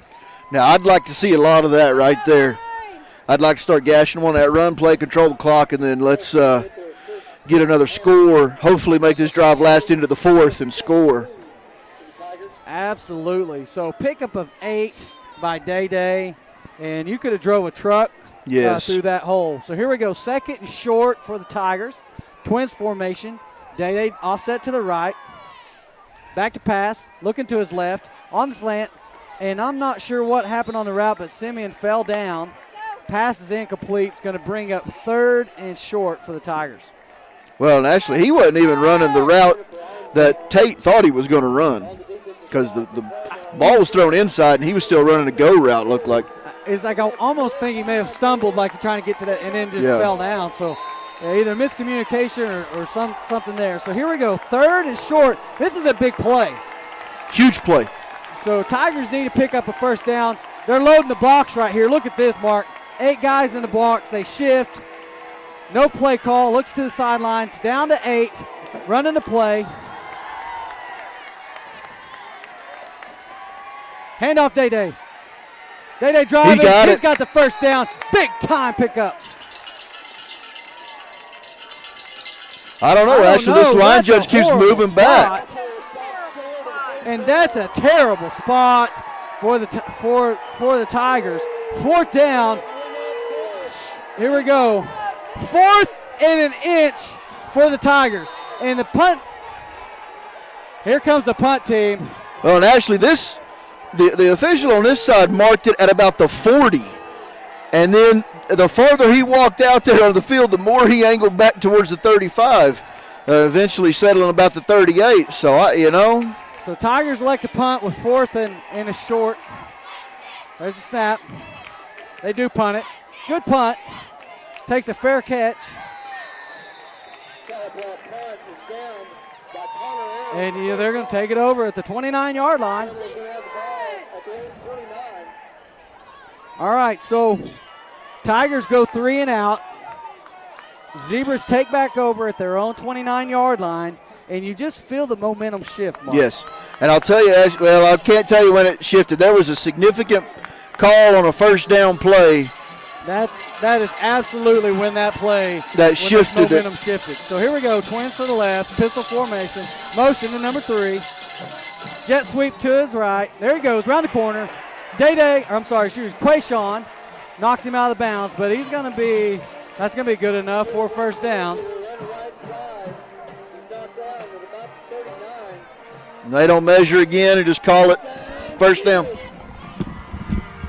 So first down, Zebras at about the 40. The nose is just on their side of the 40. Twins to the left, pistol formation. Motion number 3 again. They fake it, come back, trying to look in. It's got the inside slant, throws it way too deep. Oh, I thought Trey Patrick was going to run to it and pick it off, but the ball sails, an incomplete pass. So he's going to bring up 2nd and 10 now for Claremore.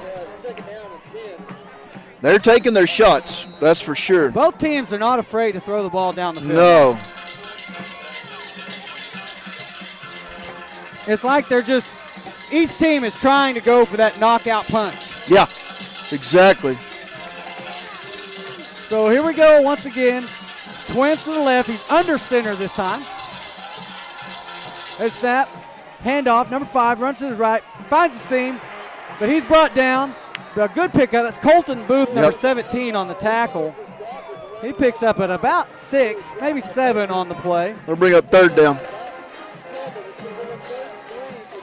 So third about 3, 4. So here we go. We need the defense to bend but don't break, and let's get a big-time tackle for loss right here. So same formation, twins, offset left, pistol, checks the sideline.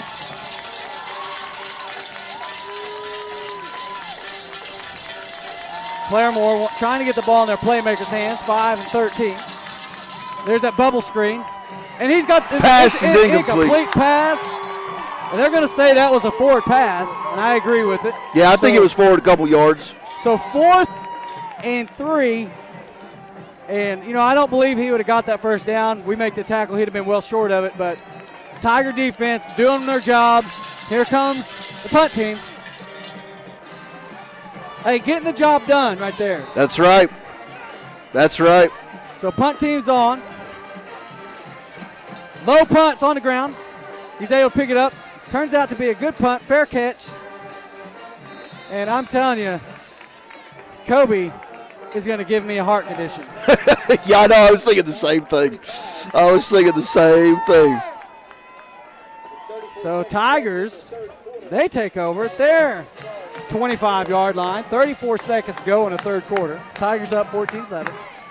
Real quick, Ashley, I want to mention the kids we have working tonight. We've got Edmund Palomares running camera number 2. We've got Amelia Garcia and Alicia Kunti, he running camera 1, and then Maria Diaz Mojica running the computer and producing, and they're doing a fine job this evening.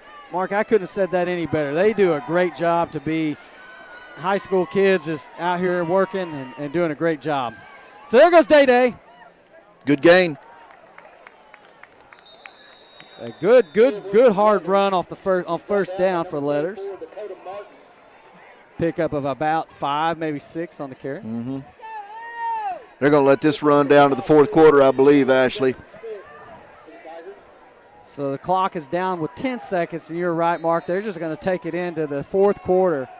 So as we enter the fourth quarter, ladies and gentlemen, your Tigers are up 14-7. Stick around. We got a ball game on our hands. Hey, and I tell you what, it's going to be interesting to see. It's going to be interesting to see how the timeout situation for Claremore can play into this fourth quarter now that they've only got one timeout left.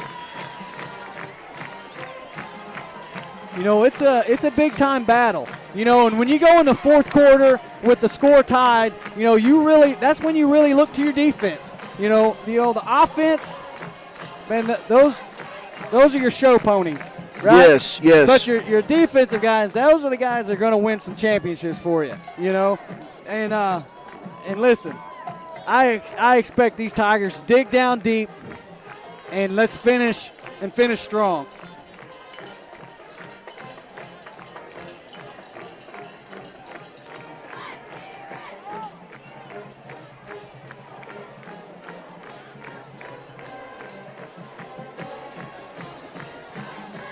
Both teams know what's on the line here. Second place, 5A4.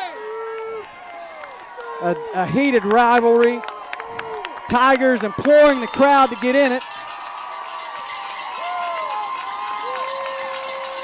So here we go. It's going to bring up second and about, I guess, 6 on the play. Fakes handoff. He's got the inside. It is picked off. Number 15.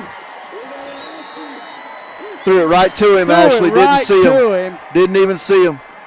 You know, they're trying to run that inside slant. And 15, and to give Tate his due, 15 has shot the gap every single time except for that. Did a great job of disguising his coverage, and he dropped back in the zone, and he threw it right to him. Yep. Now you got to see. Now you see the momentum shift big time right there with that play. Update 2 around the league. It's still 23-20 Edison over Ada right now in the third. So turnover right here. Zebras take over at the 20, Tiger 22, Sugar Huddle. They rush to the line. They go pistol formation. They try to switch over. 45 goes to his left. There's a snap. Handoff, number 5. Cuts inside. Gets to the outside. He's to the 10-5. He's still on his feet. We got a flag back here. Right back here. And that's usually the area of holding. Holding is the call against the Zebras. That's going to back them up. Thank goodness. Yes. Because that was a pretty nifty little run by 5 who got him inside the 5 to be first and goal. Instead, it's going to be 1st and 20 for the Zebras. And I'll take that stuff all day. Let them shoot themselves in the foot. And our defense is capable of making big-time plays. So here we go, same formation. Motion's 45 to the left. They're going to try to overload that side. Power back to the opposite side, to the weak side. Big-time tackle by Dylan Parrish. Ball pops out. They're saying he's down. Dylan Parrish shoots the gap, makes a great tackle. For a loss, Mark. Yes. That's going to bring up 2nd and 25 on the play. Got to give a shout out to the Holderby family, Charlie and Emily, watching us tonight from Tahlequah. I think they got a fire going in the old fireplace. They got Tahlequah Tiger football on the TV. So here we go, Tiger fans. Safe formation, pistol offset to the left. Here's a snap. He looks to his right. He's going to throw. He's being pressed. Here's the quarterback draw. Boom! Big time hit. Oh, that's number 45, Zach Fuentes. Woo!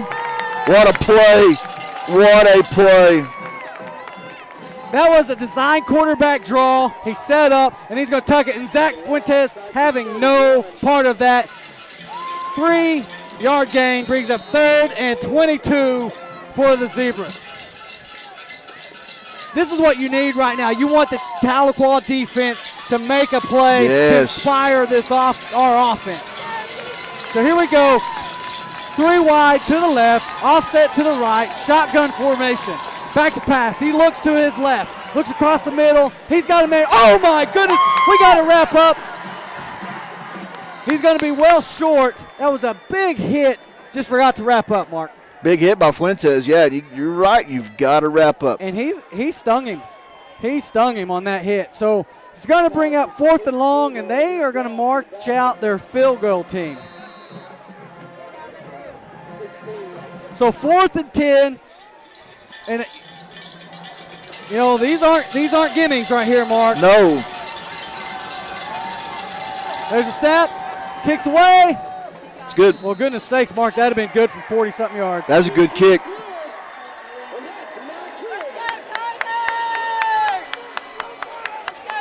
All right, so they settle for 3 on the turnover. Tahlequah up, 14-10. 9:29 to go in the 4th. It's a ball game. Want to take a minute and recognize Bruce and Jeremy McClure, who are unable to make it to the game tonight, cheering us on from the comfort of their warm rooms. So thank you guys for listening. I know Big Brother Gary J appreciates all the support, as do the other Tiger faithful from all who are listening at home. Guys, we got us a ball game. Well, I'm telling you. No kidding. And Mark, I may have to borrow some of your blood pressure pills. I've got some. Not on me, but Hey, great job by the Tiger defense. Listen, that drive, they lost yards on. Yes. They didn't gain a single yard on that drive. Ideally, if they could have forced a turnover or something. But that was almost best case scenario right there. For throwing an interception inside about the 30 or wherever that was thrown. Yes, that was great. So here we go, 14-10.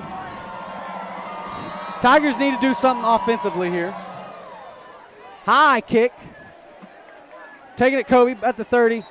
Man in the grass trips him up at the 30. Looks like he's got a small cramp there, Mark. Yeah, he's grabbing them toes. Penalty flag on the play. They're pointing at the Claremore guy. Nope, now they're pointing at the Tahlequah guy. Chop block. That's going to back us up 15. I didn't see it, but that's a tough block to make on the kickoff return. Yeah. You see that, but hey, whatever. Tigers going to take over 1st and 10 from their own 15-yard line, and this is where you'd like to see that 85-yard, 8-minute drive to finish it out. That Tahlequah is capable of, by the way.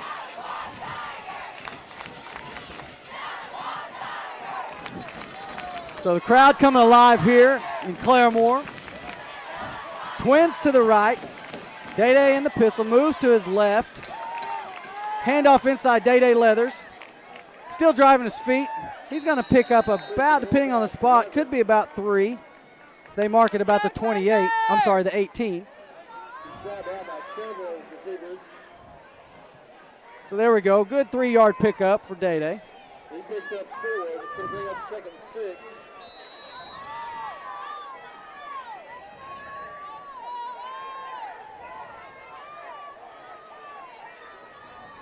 So here we go. Twins to the right.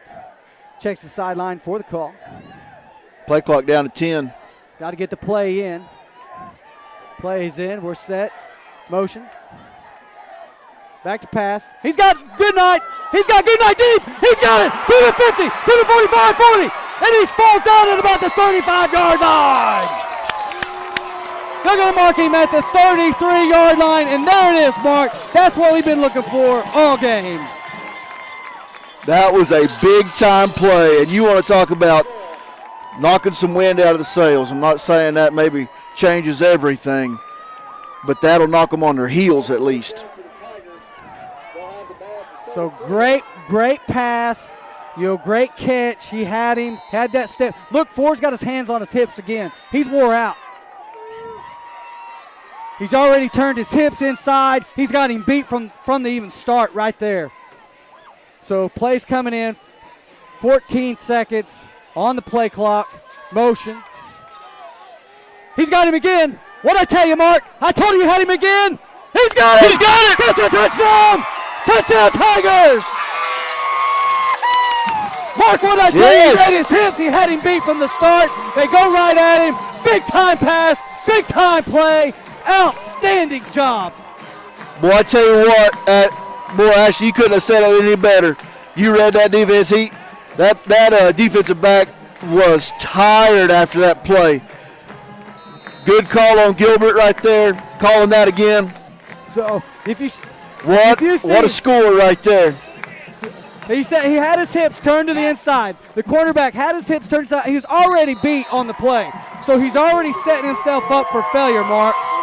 Right at the front, they see that, they go right at him again. And, I take a 6'3" versus 5'9" guy all day long. And I take a guy like Cole Goodnight, who gives you everything he's got. And Cole is one of those rare guys. I kind of compare him to like a Will Carlisle from 5 or 6 years ago, or a Reese Davis, guys like that, Caden Aldridge, Kyle Lucas, that are upperclassmen, that are invested in the program, and they are there, and they will make plays.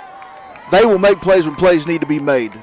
And what we talked about at the start of the game, Mark, what Coach Gilbert said, you have to make the most of every opportunity that you're given. If the opportunity comes your way, you have to make that play. Do not leave this football field saying that you missed an opportunity. That's right. What he did right there, and that's exactly what the Tigers needed. Tigers up 21-10, 8:11 to go in the fourth. And talk about a momentum shift. Fair catch taken at the 35-yard line by number 18. And, Mark, you can feel the Big Mo has just swung back to the Tigers' favor. Big time. And let's hope right here. One thing I don't want to see, and sometimes in this, because it is an emotional game, it's been a little, you've seen some jawing back and forth. Don't want to see our guys do anything dumb that would give them yardage. Right. Let's not do any unsportsmanlike. Let's not do any personal foul. Let's play our defense like we've been doing and owning them, and let that scoreboard do the talking at the end of the game. Absolutely. So here we go. Fakes the handoff inside. He's looking to his left. He's being forced out by Isaac Strait. He throws it. Nearly picked off. Number 3 catches it. And, of course, there's Cole Goodnight. Brings him down on the sidelines. We got a penalty flag back here in the back. Let's see what they're telling the chains to hold up. So that's going to be, roughing the passer is the call against the Tigers. So that's going to be a costly penalty against the Tigers, because that adds 15 yards to the play.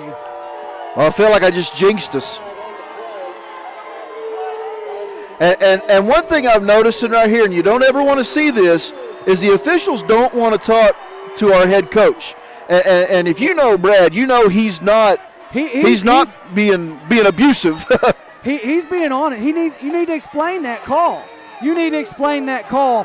And I'm telling you, the calls aren't going this way right here, right now. So motion number 3, out of the gun, the jet sweep to the left. Ada went up 27-23. So a score update from around the league. Ada on top of Edison, 27-23. We'll keep you posted on that score. And we got us a shootout here in Claremore. They tried to run the jet sweep to number 3. Hey, what do you do? Just like we do. Put the ball in your playmaker's hands. That's Let right. them go try to make a play. So short pickup, Mark. Got to bring up 2nd and 8 for the Zebras. Twins to the right, offset right, pistol formation. Handoff, number 5 off to his left. Tries to cut back to his right. He's hit the backfield. Big time tackle. Loss of about 1, it looks like, Ashley. So that's Dylan Parrish, number 5. Dylan having a great ball game tonight. And actually, they're going to say no gain. So getting that love on the spot from the Zebras, and I'm referring to the referees. So 3rd and 8 for the Zebras.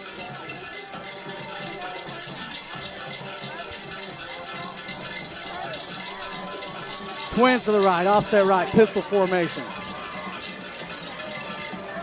Rolls to his right. He's got big time pressure. Tries to throw it. Overthrow him. Great coverage. Great pressure. That's number 11, Cole Goodnight. 4th and long for Claremore.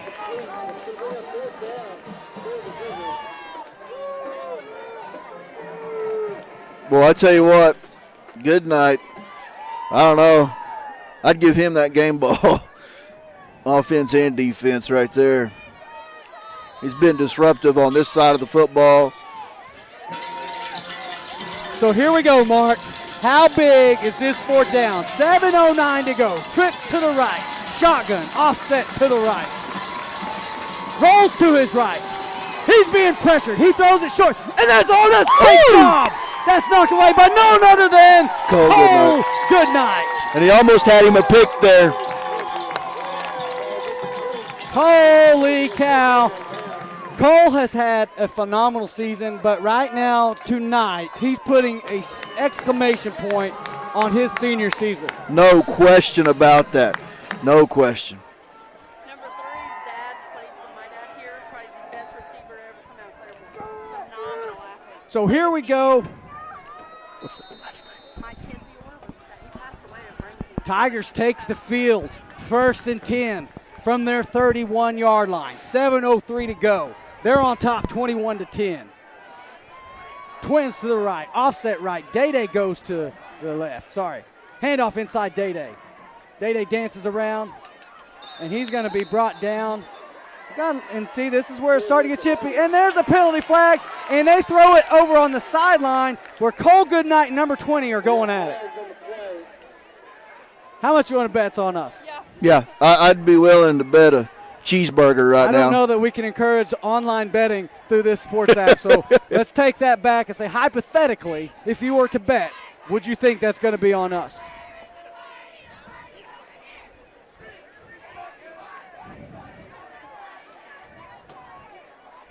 Let's go, Tigers! So waiting on the call here. They're going to go explain it to Claremore. But they're not going to say no one anything. Addresses to us. And, of course, it's against us. Oh, they're going to call both offset. That should replay the down. Offsetting penalties. We're going to replay first down. Mark, you have a menu? Because I want to get some of this home cooking that these refs are serving up. So I just want to see what's on the menu. So here we go. Tigers trips to the left. Shotgun formation. Play clock down to 5. High snap. Handoff inside Day-Day. Day-Day trying to hit a lane. He's still driving. Big time pick up there. Got to pick up, what do you say, Mark? About 5? Yeah, I'd say so. They're marking it up across the 35 to about the 36. So that's going to be 2nd and 4. 2nd and 5. We say 5, we say 4. Claremore says 6. Well, they're not doing anything anybody else had done. A lot of home teams will do this. They'll call out longer yardage. I don't really know why, because I can tell you the players. They know how far they got. They know how far they got to go. So the coaches. Nobody really pays attention. It's more of a psychological warfare with the Ball fans. on the ground. I think we got back on top of it, but I would also argue that he was down when that ball popped out. I thought he was down, Ashley. So they're marking him down. Pickup of about maybe 2.5 on the play. A big 3rd down here for the Tigers, just for terms of clock. Yes. We're up 2 scores here. 5:40 or so to go in the game. 3rd and about 3 from their 38. Trips to the left. Offset right. Day-Day should go in motion. Nope, they're going to check. Play clock's down to 5. They're going to get a timeout right here.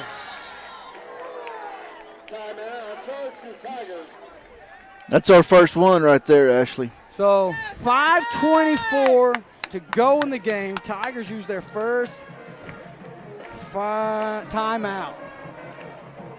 Oh, my goodness.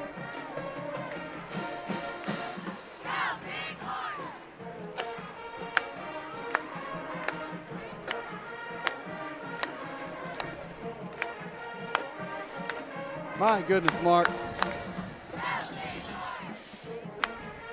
It's the atmosphere here. The crowd is into it. The band is into it. The players are into it. There's an electricity in the air for the final game between 2 great storied programs going at it. That's right.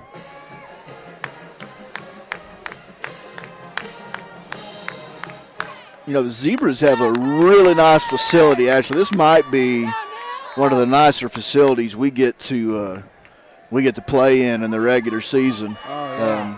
This is a Well, Mark, nice place. I was gonna keep this secret, but if I would have won that $1.6 billion lottery, I was going to build Tahlequah a new stadium. Boy, I tell you, it would sure be nice. And I'm not speaking for the school, but it would be nice if we had our own football trying to get to the facility. outside, Mark. Right to interrupt you. Got He it. makes one man miss. He's great job. He picks up the first down as he cuts back inside, forced out of bounds at about the 49-yard line. They're going to mark him at the 50. Big time pickup for Day. Huge right there. And you want to talk about, you get another set of downs, you get to control that clock. They've already wound the clock, so they're saying he was down in bounds. So that play clock's running down, getting close to that 5-minute mark. The game clock, excuse me. Checks the sideline as usual. They like to do this, Mark. A lot of people ask me, why do they do this? They're wanting to see the coverage. They want to see what they're facing so then they can get a play call in. So here we go. Handoff inside. Day cuts back to his right. About 6 or 7 Zebras in on the tackle. And that's going to be a short loss on the play. That's a loss of about 1 for the Tigers. So we're going to bring up 2nd and 11 for the Tigers at about their 48. That's a loss of about 2. It's going to bring up 2nd and 12.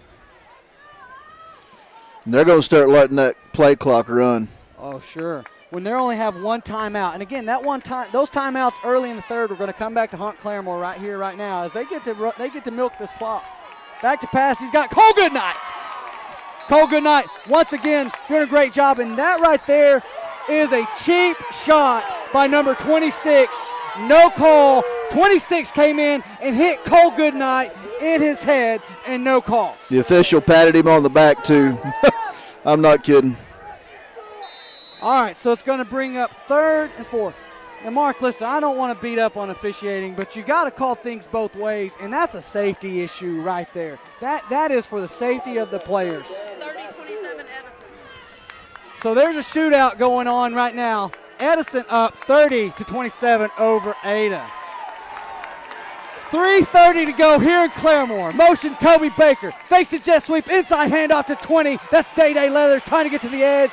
Number 5. And he rides him out of bounds. There's finally a There it is.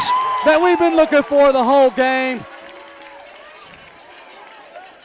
And that right there is crucial. That's a big penalty because that's going to be enough to give the Tigers a first down, Mark. Well, actually, I think he may have had the first down anyway, but it's going to be enough to push them close to that 20-yard line. So big time play, runs around the edge, picks up the first down. The personal foul penalty adds another 15. Tigers, they're threatening from the 23, 1st and 10, 3:21 to go in the 4th quarter. Crowd is coming alive. Blake Horn is down here imploring the Tiger faithful to get up and get loud. You got the Patricks over there with their noise shakers that cause your ears to bleed. And, they are just getting pumped up. So Trips to his left. Handoff inside Day. Takes a stutter step, spins around, and there's no gain on that play. But that's going to let that clock run, and they're going to hold on to that timeout until they absolutely feel like it's necessary to use it. Absolutely. And the Claremore coaching staff right now has got to be sick to know that they had 2 timeouts that they had to burn early in the 3rd, and right now they're wishing they had them because watch, that clock is ticking down.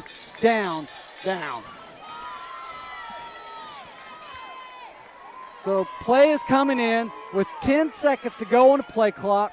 Tate in no hurry to get this play off. Game clock at 2:40. He'll snap it probably about 2 on the. There he goes. Handoff inside. That's Day Leathers. Big hole. Inside. Big time hole. And a good run there for Leathers. I'm trying to see that yardage. It's on that weird angle for us again, Ashley. And it looks like it's going to be inside the 20 or right at the 20. Be about 3rd and 5, 3rd and 6. 3rd and 4. I guess is what the announcers are saying on the inside the 20. We're getting down to the 2-minute warning, and that warning comes from me. So there's the 2-minute warning. so trips to the left, Day to the left, handoff Day, and he's going to be tackled in the backfield for a loss. And here comes the timeout. Claremore going to use their final timeout of the game with 1:49. It's 4th down, Mark. Does Patrick have the leg this far? I'd like to find out. I would too.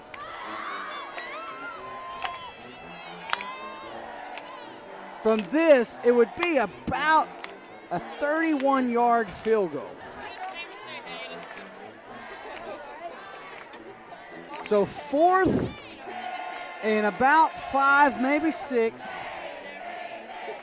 You're talking, that would be about a 35-yard field goal, roughly. Let's see what they run out there. I don't see the field goal unit going out, which it's also 4-down territory. You're absolutely right. So here we go. Tiger offense says, you know what? We can end this game right here. Mark, they pick up a 1st down, ball game. That's right. So trips to the left. Day off to the left.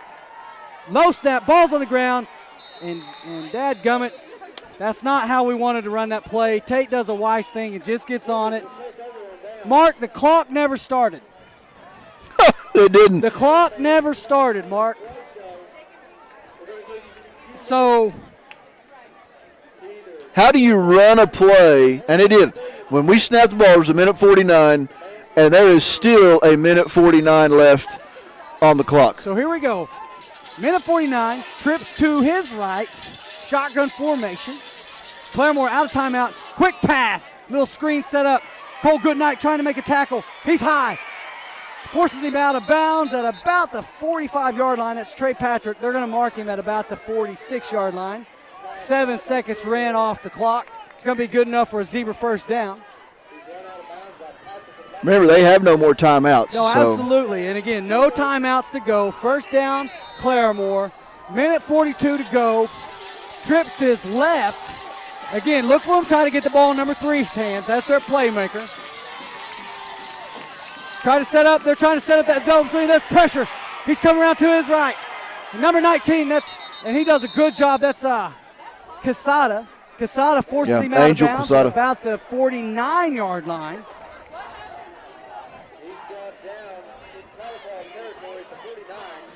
So 2nd and 4.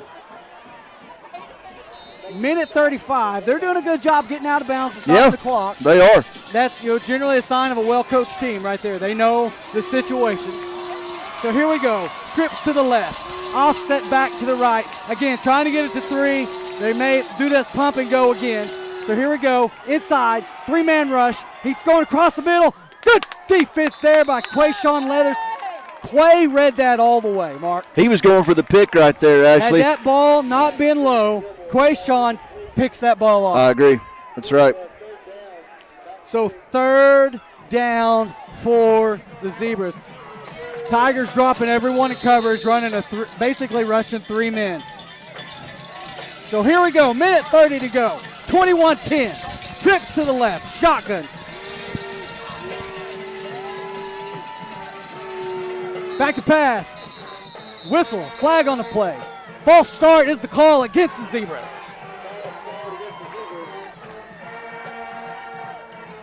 Well, you're seeing some frustration on the field from them black jerseys, Ashley. Absolutely. And that is tough. I mean, this is an emotional game. And so one thing happened just then, Mark. We got our seconds back. They ran 3 seconds off the clock on a penalty play. So we got our seconds back. So we're going to call that a wash. Minute 28. Well, did I point it out too much? They're going to reset it. Yeah, they're going to reset the clock. Anything, Mark. So listen, how do you recognize on that they run the clock, but you don't recognize on our play that they don't run, or that they do run the clock there, but then on ours they don't run it? I don't understand how you can catch that. So they give them 2 seconds. So they let 1 second go. So a minute 30 to go. Here we go.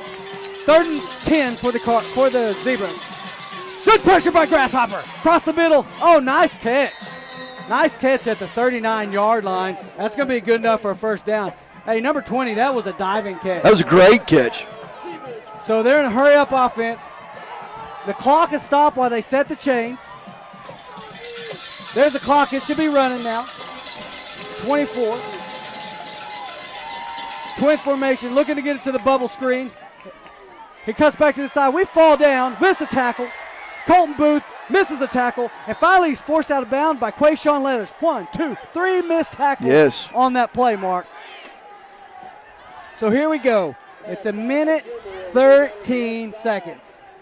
Guys, we're up 11 points. A lot of people say, hey, you guys got this in the bag. No, guys, this is high school football where anything's possible.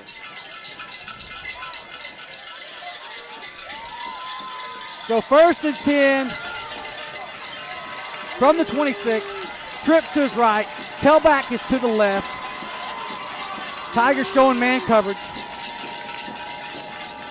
Looks to his right. Wants to set up the bubble screen. It's not there. He rolls back to his left trying to get out of bounds. Forced out of bounds by Simon Escalera. We got a man down, Ashley. Back on this side right here. I believe that is Blake Korn. And he's holding his right knee. So he wanted to set up that bubble screen. Tigers did a great job sniffing that out. So he rolls back to his left, and then Simon Escalera does a good job of forcing him out of bounds. So a minute 7 to go in the 4th. Tigers are up 21-10.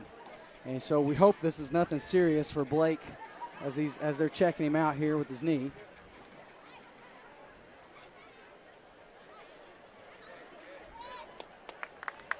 And he's up. He's limping. But I can imagine he won't be out for long. No, I don't imagine so. He's a competitor. That guy's heart is about as big as that helmet on his head. That's right. He's giving, look at him. He's giving a speech there to Isaac Strain. Of course, he's got to come out for a play. So here we go. 2nd down, 9 to go, minute 7 to go in the game.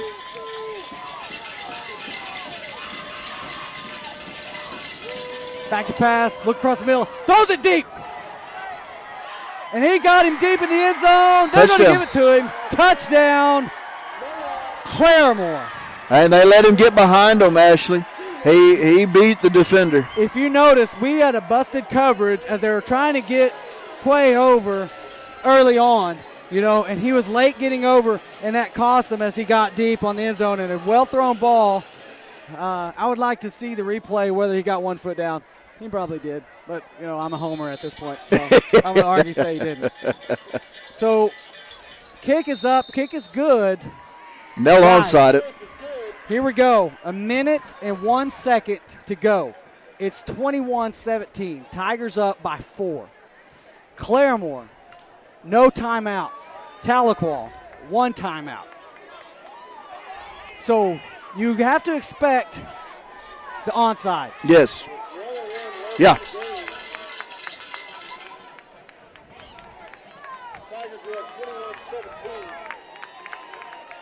And looks like we're running the hands team out there. And if you got any stickum down there, Coach Gilbert, put it on those gloves. That's right. And on their chest. That's right. And on their face. Basically, just cover them in that stuff. Get you some pitch glue and put it all over them. 37-27 Edison. Morrison with 5 TDs.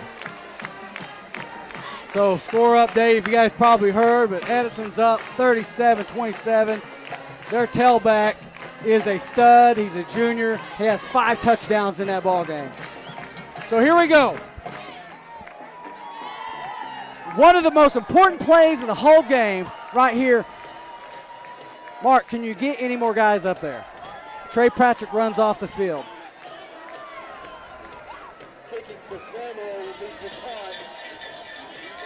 Well, there'll be some trickery here, I have a feeling. So just beyond the onside kick. There's the onside. It goes out of bounds. Out of bounds. There we go. The ball. Great job. They're trying to make sure it goes 10 yards, but no one touches it. It goes out of bounds. Big time play for the I got to Tigers. brag on Colton Booth. Booth understood that too, that he's got to go 10 yards. Don't run up and, grab it potentially. As soon as he runs up to touch it, they can jump on him. So he's waiting to let it go 10 yards. Claremore's waiting to let it go 10 yards. And lucky for us, it goes out of bounds. So if my math is right, 3 times 25 is 75 seconds. There are 59 seconds to go in the game. That's more than there's left to go in the game. We can take a knee and take this to the house. That's right. And with no timeouts, Claremore, we should have this. And it does look like we will be in the victory formation. And the Tahlequah fans are getting a little happy over here on this sideline, which they have every right to be. So victory formation. Day lining up at the 45. Well, let's hope this doesn't turn into a Texas-Oklahoma State ending. No kidding. And they're trying.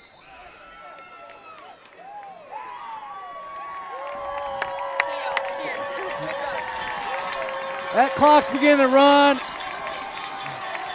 And assuming there's no giant meltdown, your Tigers are going to go 9-1 on the season. Boy, Ashley, that is, when you think back to those lean early 2000 years, and even 2010, 11, boy, I tell you what, give all this credit to Coach Gilbert, give credit to the school board and the administration for having faith in Gilbert, to letting him get that job done. And then you get the players in here, and there's the game, Ashley, right there. So, ladies and gentlemen, your Tigers are 9-1 on the season. They will host a first-round playoff in Tahlequah. And, guys, it's been years since that's happened. Years. We hosted a second round last year, but it's been, 1991 since we've hosted? 1991. And Tahlequah, depending on how the Edison Ada game finishes, odds are they're going to end up playing Coweta at home. We'll wait and see how that shakes out. But your Tigers 9-1 on the season, hosting a first-round playoff game next week at Doc Wadley. All right, Ashley. Well, hey, we want to thank everybody for watching with us tonight. We will be live next week at home from Doc Wadley. I would really encourage everybody to come to that game. It's okay if we don't have a lot of viewers that night, because I'd rather have you guys in the bleachers Let's pack the stands there. and get it done. And so thanks for watching. We'll be back next week.